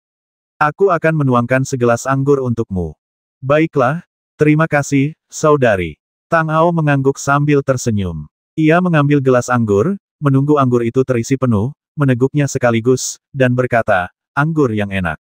Aku tidak punya apa-apa lagi untuk diberikan kepadamu. Aku hanya bisa memberimu berkat. Semoga pernikahan kalian berdua bahagia. Terima kasih, Master Tang, atas kata-kata baik Anda. Ucap Amu dan Tihua bersamaan, lalu bersulang untuk yang lain. Setelah minum, mereka berpamitan silakan minum, Master. Kami akan turun dulu dan kembali lagi nanti. Mubo awalnya adalah manusia pohon, dan dia adalah atasan Amu, jadi dialah yang membuat keputusan di ruangan itu. Dia berkata, Amu, pergilah dan lakukan pekerjaanmu, dan jangan khawatirkan kami. Amu membungkuk lagi sebelum membawa Tihua dan Tishu keluar pintu. Tang Ao memperhatikan mereka bertiga pergi, dan secercah cahaya tiba-tiba melintas di matanya. Dia tidak menyadarinya sebelumnya, dan hanya mengira Tishu adalah saudara laki-laki Tihua, tetapi ketika dia pergi, dia tampak melirik Tang Ao samar-samar, dengan cahaya aneh di matanya. Ketika Tang Ao melihat punggungnya, hatinya tiba-tiba tergerak, dan dia teringat pada manusia pohon yang pernah dilihatnya sebelumnya. Tang Ao berpikir sendiri, tetapi wajahnya tetap tanpa ekspresi. Dia terus berbicara dan minum dengan Mubo. Setelah jamuan makan, Amu benar-benar datang dengan Tihua untuk menemani mereka di babak kedua, tetapi Tishu tidak datang. Mereka minum sampai larut malam, dan Mubo dan Mantian sama-sama sedikit mabuk, jadi mereka mengakhiri minum dan pergi. Anehnya, meskipun Chen Qingzi terlihat lemah dan lemah di permukaan, dia sebenarnya pandai minum. Ketika dia minum seteguk anggur pertama, dia tampak seperti akan mabuk, tetapi bahkan setelah minum seteguk keempat atau kelima, dia masih tampak seperti akan mabuk. Pada akhirnya, Mantian yang tidak bisa minum lagi, sementara Chen Qingzi hanya terlihat mabuk. Amu dan Tihua mengantar keempat orang itu sampai ke pintu. Mubo mengucapkan selamat tinggal kepada kelima orang itu dan kembali ke rumah mereka masing-masing. Tang Ao dan Chen Qingzi mendukung Mantian dan mengucapkan selamat tinggal kepada Amu dan istrinya lalu pergi. Setelah kembali ke tempat tinggal mereka dan membaringkan Mantian yang sudah tak sadarkan diri di tempat tidur, Tang Ao dan Chen Qingzi duduk. Mereka masing-masing menuangkan segelas air dan meminumnya. Setelah beberapa saat menenangkan diri, Chen Qingzi tiba-tiba bertanya kepada Tang Ao, menurutmu, apakah ada yang salah dengan pohon besi itu? Hati Tang Ao sedikit tergerak ketika mendengar ini, lalu mengangguk dan berkata, benar sekali. Awalnya aku tidak menyangka, aku hanya mengira dia adalah saudara laki-laki Amu, tetapi ketika dia pergi, aku melihat ada yang salah di matanya, jadi aku memperhatikannya lebih dekat. Sosoknya sangat mirip dengan pengkhianat manusia pohon yang kutemukan. Apakah itu dia? Wajah Chen Qingzi sesuram air. Jika keadaan normal, wajahnya pasti akan terlihat sedikit dingin saat ini, tetapi dia telah minum anggur hari ini, dan seluruh wajahnya menjadi merah muda, seperti gadis kecil yang pemalu. Temperamen dingin aslinya telah hilang sepenuhnya. Aku tidak yakin, tapi aku yakin setidaknya 7 kali. Aku bertanya-tanya apakah masalah ini ada hubungannya dengan Amu, dan apakah dia tahu tentang hal itu, atau apakah dia juga terlibat. Tang Ao mengerutkan kening. Amu adalah orang baik, tetapi orang tidak bisa menilai seseorang dari penampilannya. Jika Amu juga salah satu pengkhianat manusia pohon, maka undangannya yang antusias akan menjadi masalah. Kalau begitu, mari kita awasi dia. Jika dia salah satu dari mereka, kita bisa membuat persiapan lebih awal. Kata Chen Qingzi dengan tenang. Aku juga berpikir begitu, tetapi aku harus pergi ke penguasa duri besok untuk memberikan putrinya asal-usul kata-kata pendengaran. Selain itu, sebelum menara samsara dan pengkhianat manusia pohon mengambil tindakan, aku harus berlatih di kastil rumah kayu untuk memadatkan kekuatan 5 elemen untuk mengatasi racun bubuk kayu absolut. Aku tidak bisa pergi. Tang Ao mengatakan ini dengan wajah malu. Chen Qingzi akan pergi ke Pasir Kuning untuk menyelidiki pergerakan pasukan menara samsara. Chen Qingzi pada dasarnya impulsif dan relatif ceroboh dalam melakukan sesuatu. Jika tugas pelacakan seperti itu diberikan kepadanya, kemungkinan besar dia akan gagal melakukannya. Setelah banyak berpikir, dia sebenarnya tidak memiliki kandidat yang baik. Karena ini urusan manusia pohon, sebaiknya biarkan manusia pohon yang mengurusnya. Biar tuan kota yang mengurusnya, kata Chen Qingzi, lalu berdiri. Dia menatap Mantian yang mabuk di ranjang, mendengus menghina, berkata Menzi, lalu berkata kepada Tang Ao, aku akan kembali dulu. Mengangguk, Tang Ao memperhatikan Chen Qingzi pergi, tetapi dia masih memikirkan masalah Tishu. Chen Qingzi benar, bagaimanapun, ini adalah urusan manusia pohon itu sendiri. Akan lebih baik membiarkan manusia pohon yang menanganinya. Memikirkan hal ini, dia berbalik dan melirik Mantian di atas tempat tidur. Ia terlihat berbaring telentang dengan lengan dan kaki terentang, tampak sangat lucu, dengan senyum tipis di wajahnya. Ia menemukan tempat untuk duduk bersila dan mulai memadatkan esensi bintang-bintang. Dalam beberapa hari terakhir, ia telah memadatkan kekuatan 5 elemen, dan penempaan tubuh ilahi aslinya telah tertinggal. Keesokan paginya, Tang Ao membuka matanya, mengembuskan napas, dan melihat ke atas tempat tidur. Mantian masih tidur nyenyak, tetapi bau alkohol sudah hampir hilang. Dia tidak mempedulikannya, berdiri, dan berjalan menuju kastil kayu. Ketika saya tiba di kastil kayu, saya bertemu dengan penguasa duri dan bercerita kepadanya tentang pohon besi. Wajah penguasa itu sedikit muram dan dia bergumam, pohon besi, bagaimana mungkin dia? Lalu dia bertanya pada Tang Ao, seberapa yakinnya kamu kalau itu dia? Setidaknya 70%. Aku mengikuti manusia pohon hari itu, tetapi aku tidak mengikutinya terlalu dekat karena aku tidak tahu situasinya, dan aku tidak melihat seperti apa rupanya. Namun, aura dan sosoknya sangat mirip, jadi kemungkinan salahnya tidak tinggi. Tang Ao berpikir sejenak dan menjawab. Aku tahu tentang masalah ini. Aku akan mencari seseorang untuk mengurusi masalah ini. Kau teruslah padatkan kekuatan 5 elemenmu dan jangan khawatirkan hal-hal lain. Kata penguasa kota Ton dengan wajah cemberut, dan melanjutkan juga, aku pergi keluar kemarin dan melihat pasukan Menara Samsara. Perkemahan mereka sudah selesai dibangun. Paling lama dalam 2 hari, makanan dan rumput berikutnya akan tiba. Kau harus mempersiapkan diri. Setelah 2 hari, lakukan gerakan untuk mengujinya. Akan lebih baik jika kau bisa menghancurkannya. Jika itu tidak berhasil, jangan memaksakannya. Selesaikan masalah internal terlebih dahulu. Baiklah, aku mengerti. Tang Ao mengangguk, lalu berjalan menuju kamar Xiao Shu bersama penguasa kota. Setelah memadatkan asal-usul pohon kecil itu, penguasa kota berduri membawa Tang Ao ke ruangan lain khusus untuk latihannya. 2 hari berlalu dalam sekejap mata. Pada hari ketiga, Tang Ao keluar dari ruangan dan melihat kapten penjaga, Mu Bo, di lantai bawah, jadi dia berjalan mendekat dan bertanya. Saudaramu, mengapa Anda ada di sini hari ini? Apakah Anda ada hubungannya dengan penguasa kota? Mu Bo menjawab, saudara Tang juga ada di sini, hebat. Tuan kota mengirim seseorang untuk memberitahuku agar datang, jadi aku datang. Saat dia berbicara, penguasa kota Ton turun dari atas, melirik Tang Ao, dan bertanya, apakah latihanmu berjalan lancar selama 2 hari terakhir ini? Dengan bantuan penguasa kota Mujie, semuanya akan berjalan lancar. Kekuatan 5 elemen yang telah kukondensasi sekarang seharusnya sudah hampir sampai. Tang Ao berkata, lalu melirik Mu Bo dan terus bertanya kepada penguasa kota apakah orang-orang di Menara Samsara di luar kota telah membuat gerakan baru dalam 2 hari terakhir. Mereka diam saja selama 2 hari terakhir. Tim makanan dan rumput lanjutan telah mencapai jangkauan penginderaan pohon kuno. Kau dan Mu Bo, pimpin pasukan untuk mencegat mereka. Aku akan menunjukkan jalannya, kata penguasa kota Rilem, menoleh ke Mu Bo dan berkata, Mu Bo, kau pimpin satu tim prajurit dan berangkat bersama Tang Ao. Begitu kau mencapai Pasir Kuning, ikuti instruksi Tang Ao. Kau mengerti?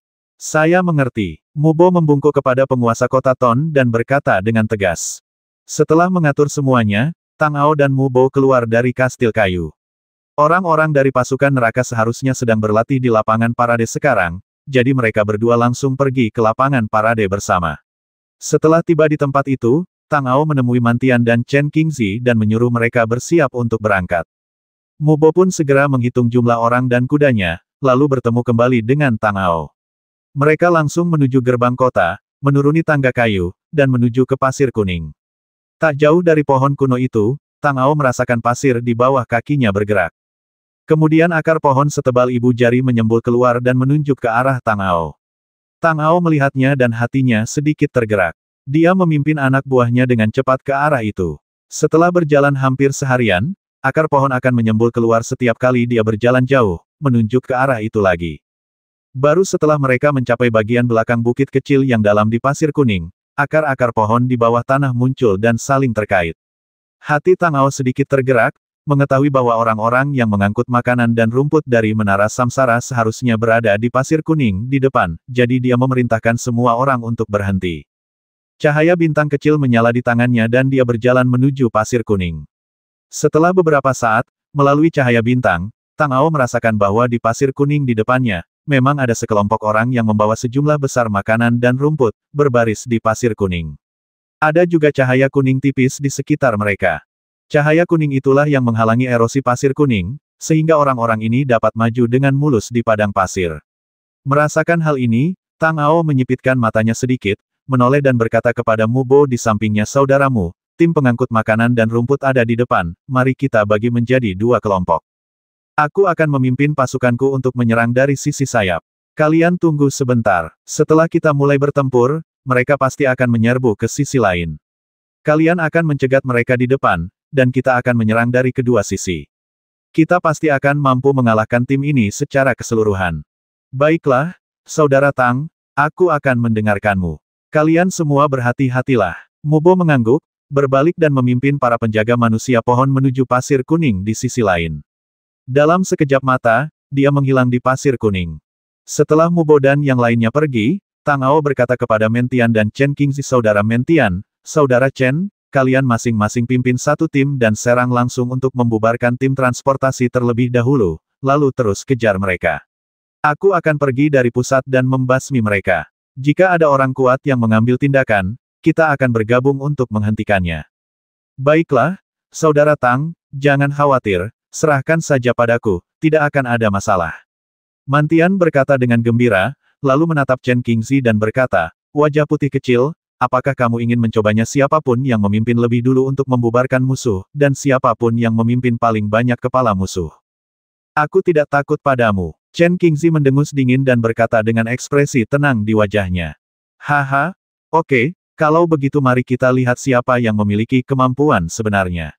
Mentian tertawa terbahak-bahak dan berkata kepada orang di belakangnya, orang-orang dari kam manusia, ikuti aku. Saat dia berkata demikian, Mantian memimpin dan bergegas keluar dari balik lereng bukit bersama anak buahnya. Melihat ini, alis Chen Qingzi menjadi dingin, dan dia bergegas keluar sambil memegang pedang panjang di tangannya.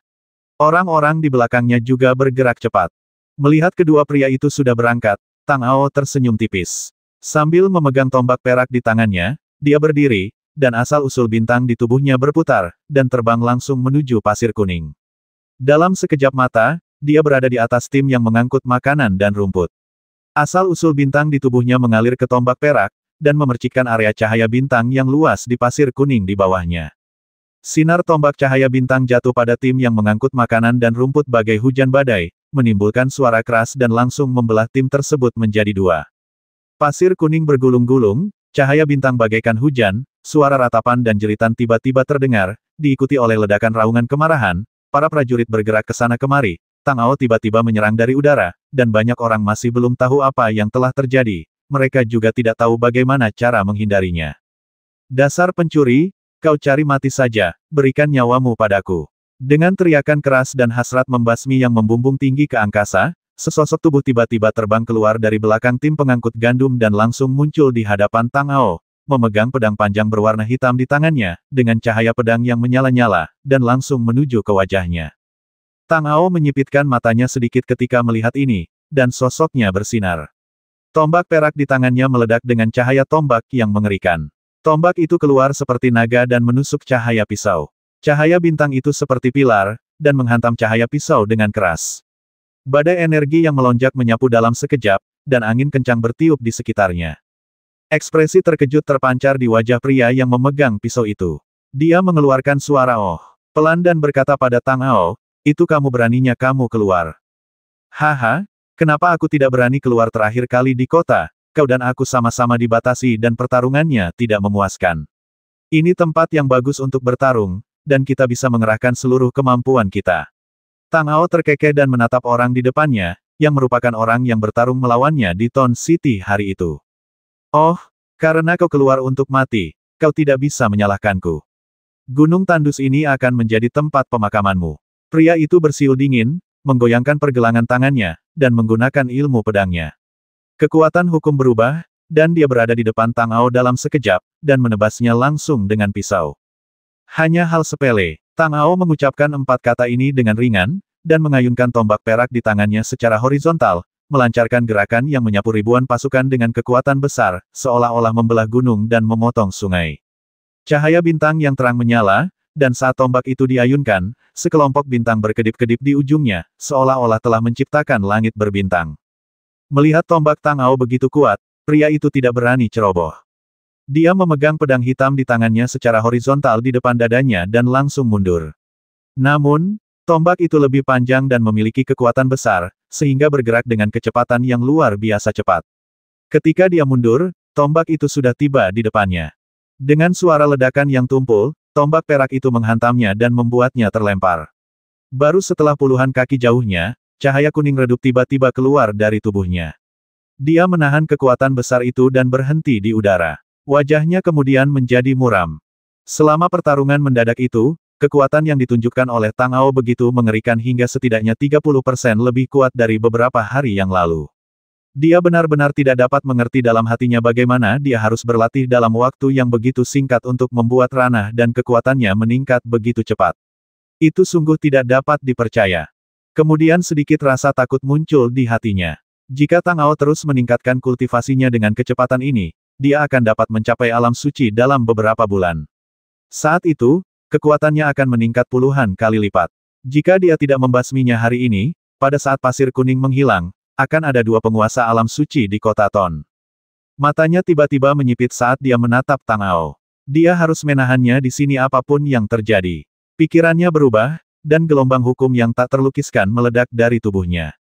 Metode kultivasi menara samsara sangat misterius, yang dapat memungkinkan para prajurit untuk mendekati hukum sejak awal kultivasi. Kekuatan hukum yang hanya dapat dikuasai oleh prajurit biasa setelah mencapai alam suci, tetapi mereka dapat mengendalikannya terlebih dahulu. Meskipun mereka tidak dapat menggunakan kekuatan hukum ke tingkat alam suci sejati, mereka setidaknya lebih mahir dalam mengoperasikan hukum daripada alam suci setengah langkah biasa. Pria ini juga berada di puncak alam dewa, dan alamnya sebanding dengan Tang Ao. Namun, dia yakin bahwa dia memiliki berkah hukum, jadi dia satu tingkat lebih kuat dari Tang Ao. Selain itu, dengan bantuan berbagai teknik rahasia menara samsara, kekuatan serangannya akan semakin besar.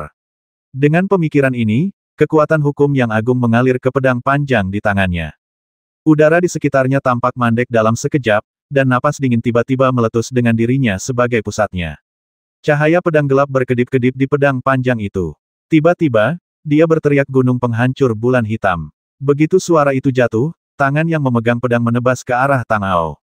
Cahaya bilah hitam pekat yang besar datang dari ketinggian puluhan kaki dan menebas ke arah Tang Ao.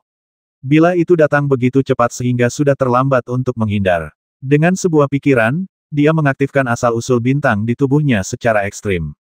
Sebuah medan bintang muncul dari tubuhnya, dan sekelilingnya tiba-tiba berubah menjadi kehampaan, menutupi cahaya bilah hitam pekat itu. Pada saat yang sama, kekuatan asal-usul yang melonjak mengalir ke tombak perak itu. Tombak perak yang mengumpulkan esensi bintang agung tiba-tiba meledak dengan suara tembakan yang tajam, badan tombak terus bergetar, semburan cahaya bintang muncul darinya, seolah-olah ada bintang di dalamnya yang akan meledak kapan saja. Wajah Tang Ao tenggelam, dan ketika cahaya tombak berkumpul di puncak, dia menusuk cahaya pedang gelap, dan sebuah galaksi keluar darinya dan membombardir cahaya pedang. Di bawah cahaya bintang-bintang, pasir kuning di sekitarnya langsung surut, membersihkan area yang luas di sekitarnya. Seluruh tim pengangkut biji-bijian tiba-tiba muncul, dan para prajurit di bawah melarikan diri kemana-mana. Pada saat ini, pasukan yang kuat yang terdiri dari puluhan orang bergegas keluar dari balik lereng bukit.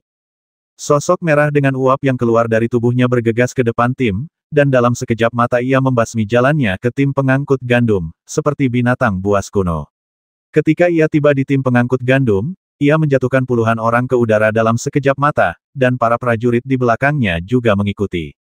Para prajurit pasukan neraka, memegang pedang kayu dan tombak di tangan mereka, menyerbu ke arah tim pengangkut gandum sambil berteriak membasmi.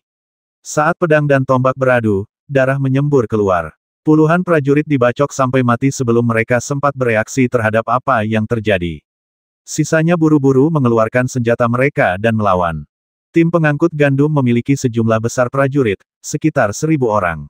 Meskipun 100 dari mereka terbasmi di awal pertempuran jarak dekat, jumlah keseluruhan masih jauh lebih banyak daripada prajurit Hell Army yang dipimpin oleh Mantian.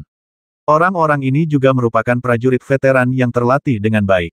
Mereka bereaksi dengan cepat dan berkumpul bersama dengan cepat, bergegas menuju Mantian dan prajurit Hell Army.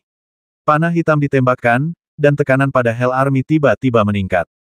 Pada saat ini, sekelompok prajurit lain bergegas keluar dari sisi lain. Pemimpinnya adalah Chen Qingxi. Dia sangat cepat, seperti burung yang terbang. Dia terbang ke medan perang dalam sekejap. Cahaya pedang terus menyala, dan setiap kali jatuh, dia akan membasmi satu orang. Para prajurit yang mengikuti Chen Qingzi bergerak lebih lambat. Saat mereka tiba, Chen Qingzi sudah mencapai pusat medan perang. Para prajurit ini memegang pedang kayu, yang merupakan senjata khusus kota Ton. Mereka bergegas ke tepi medan perang dan menusuk dengan pedang kayu dengan cepat, membasmi orang-orang di pinggiran.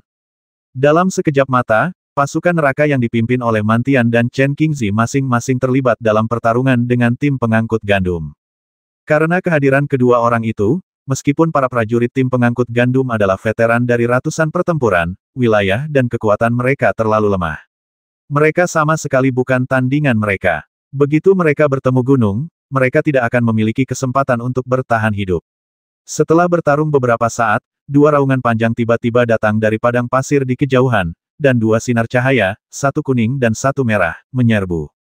Kau datang tepat waktu. Aku hanya bosan bertarung. Ketika Mantian melihat dua sinar cahaya itu melesat ke arahnya, ia berteriak keras dan meninju dengan satu tangan, menjatuhkan puluhan prajurit yang mengelilinginya. Kemudian ia melesat dan melesat ke arah dua sinar cahaya itu. Mata Chen Qingzi terangkat, ekspresinya dingin, dan sosoknya bersinar. Seperti Mantian, dia terbang menuju kedua sinar cahaya itu. Dia adalah yang terakhir tiba, tetapi dia adalah yang pertama tiba. Kilatan cahaya pedang seputih salju muncul, dan napas tajam meledak seketika, menghalangi jalan kedua orang yang terbang di atas, dan kemudian dia bergerak mendekat. Anak kecil yang cantik, apa yang kau lakukan mereka berdua adalah milikku. Mantian tidak secepat Chen Qingzi. Melihat ini, dia berteriak dan bergegas ke sana dengan cemas. Ketika dia mendekat, dia melewati Chen Qingzi dan meninju kedua pria itu. Dengan suara bang yang tumpul, pukulan Mantian menggulung gelombang udara seperti tornado dan menimbulkan suara yang keras. Ekspresi kedua pria itu tiba-tiba berubah dan mereka terbang mundur, menghindari kekuatan pukulan satu di sebelah kiri dan satu di sebelah kanan. Chen Qingzi melirik Mantian dan berkata Mansi. Dia terbang ke arah orang di dekatnya dan bertarung dengan sengit dengannya. Anak manis, apa yang kau katakan, teriak Mantian saat mendengarnya, dengan raut wajah marah. Ia berbalik dan bergegas menghampiri orang itu dengan marah. Sepertinya ia ingin melampiaskan semua amarah di hatinya kepada orang ini. Pria ini ketakutan saat melihat Mantian yang tampak seperti binatang buas. Cahaya kuning di sekelilingnya tiba-tiba meledak dan dia terbang mundur dengan cepat. Kecepatannya jauh lebih cepat daripada Mantian. Pada saat yang sama, dia melambaikan tangannya dan seberkas cahaya kuning melesat ke arah Mantian. Mantian menyilangkan lengannya dan berlari ke arah cahaya kuning itu tanpa menghindar, seperti banteng liar.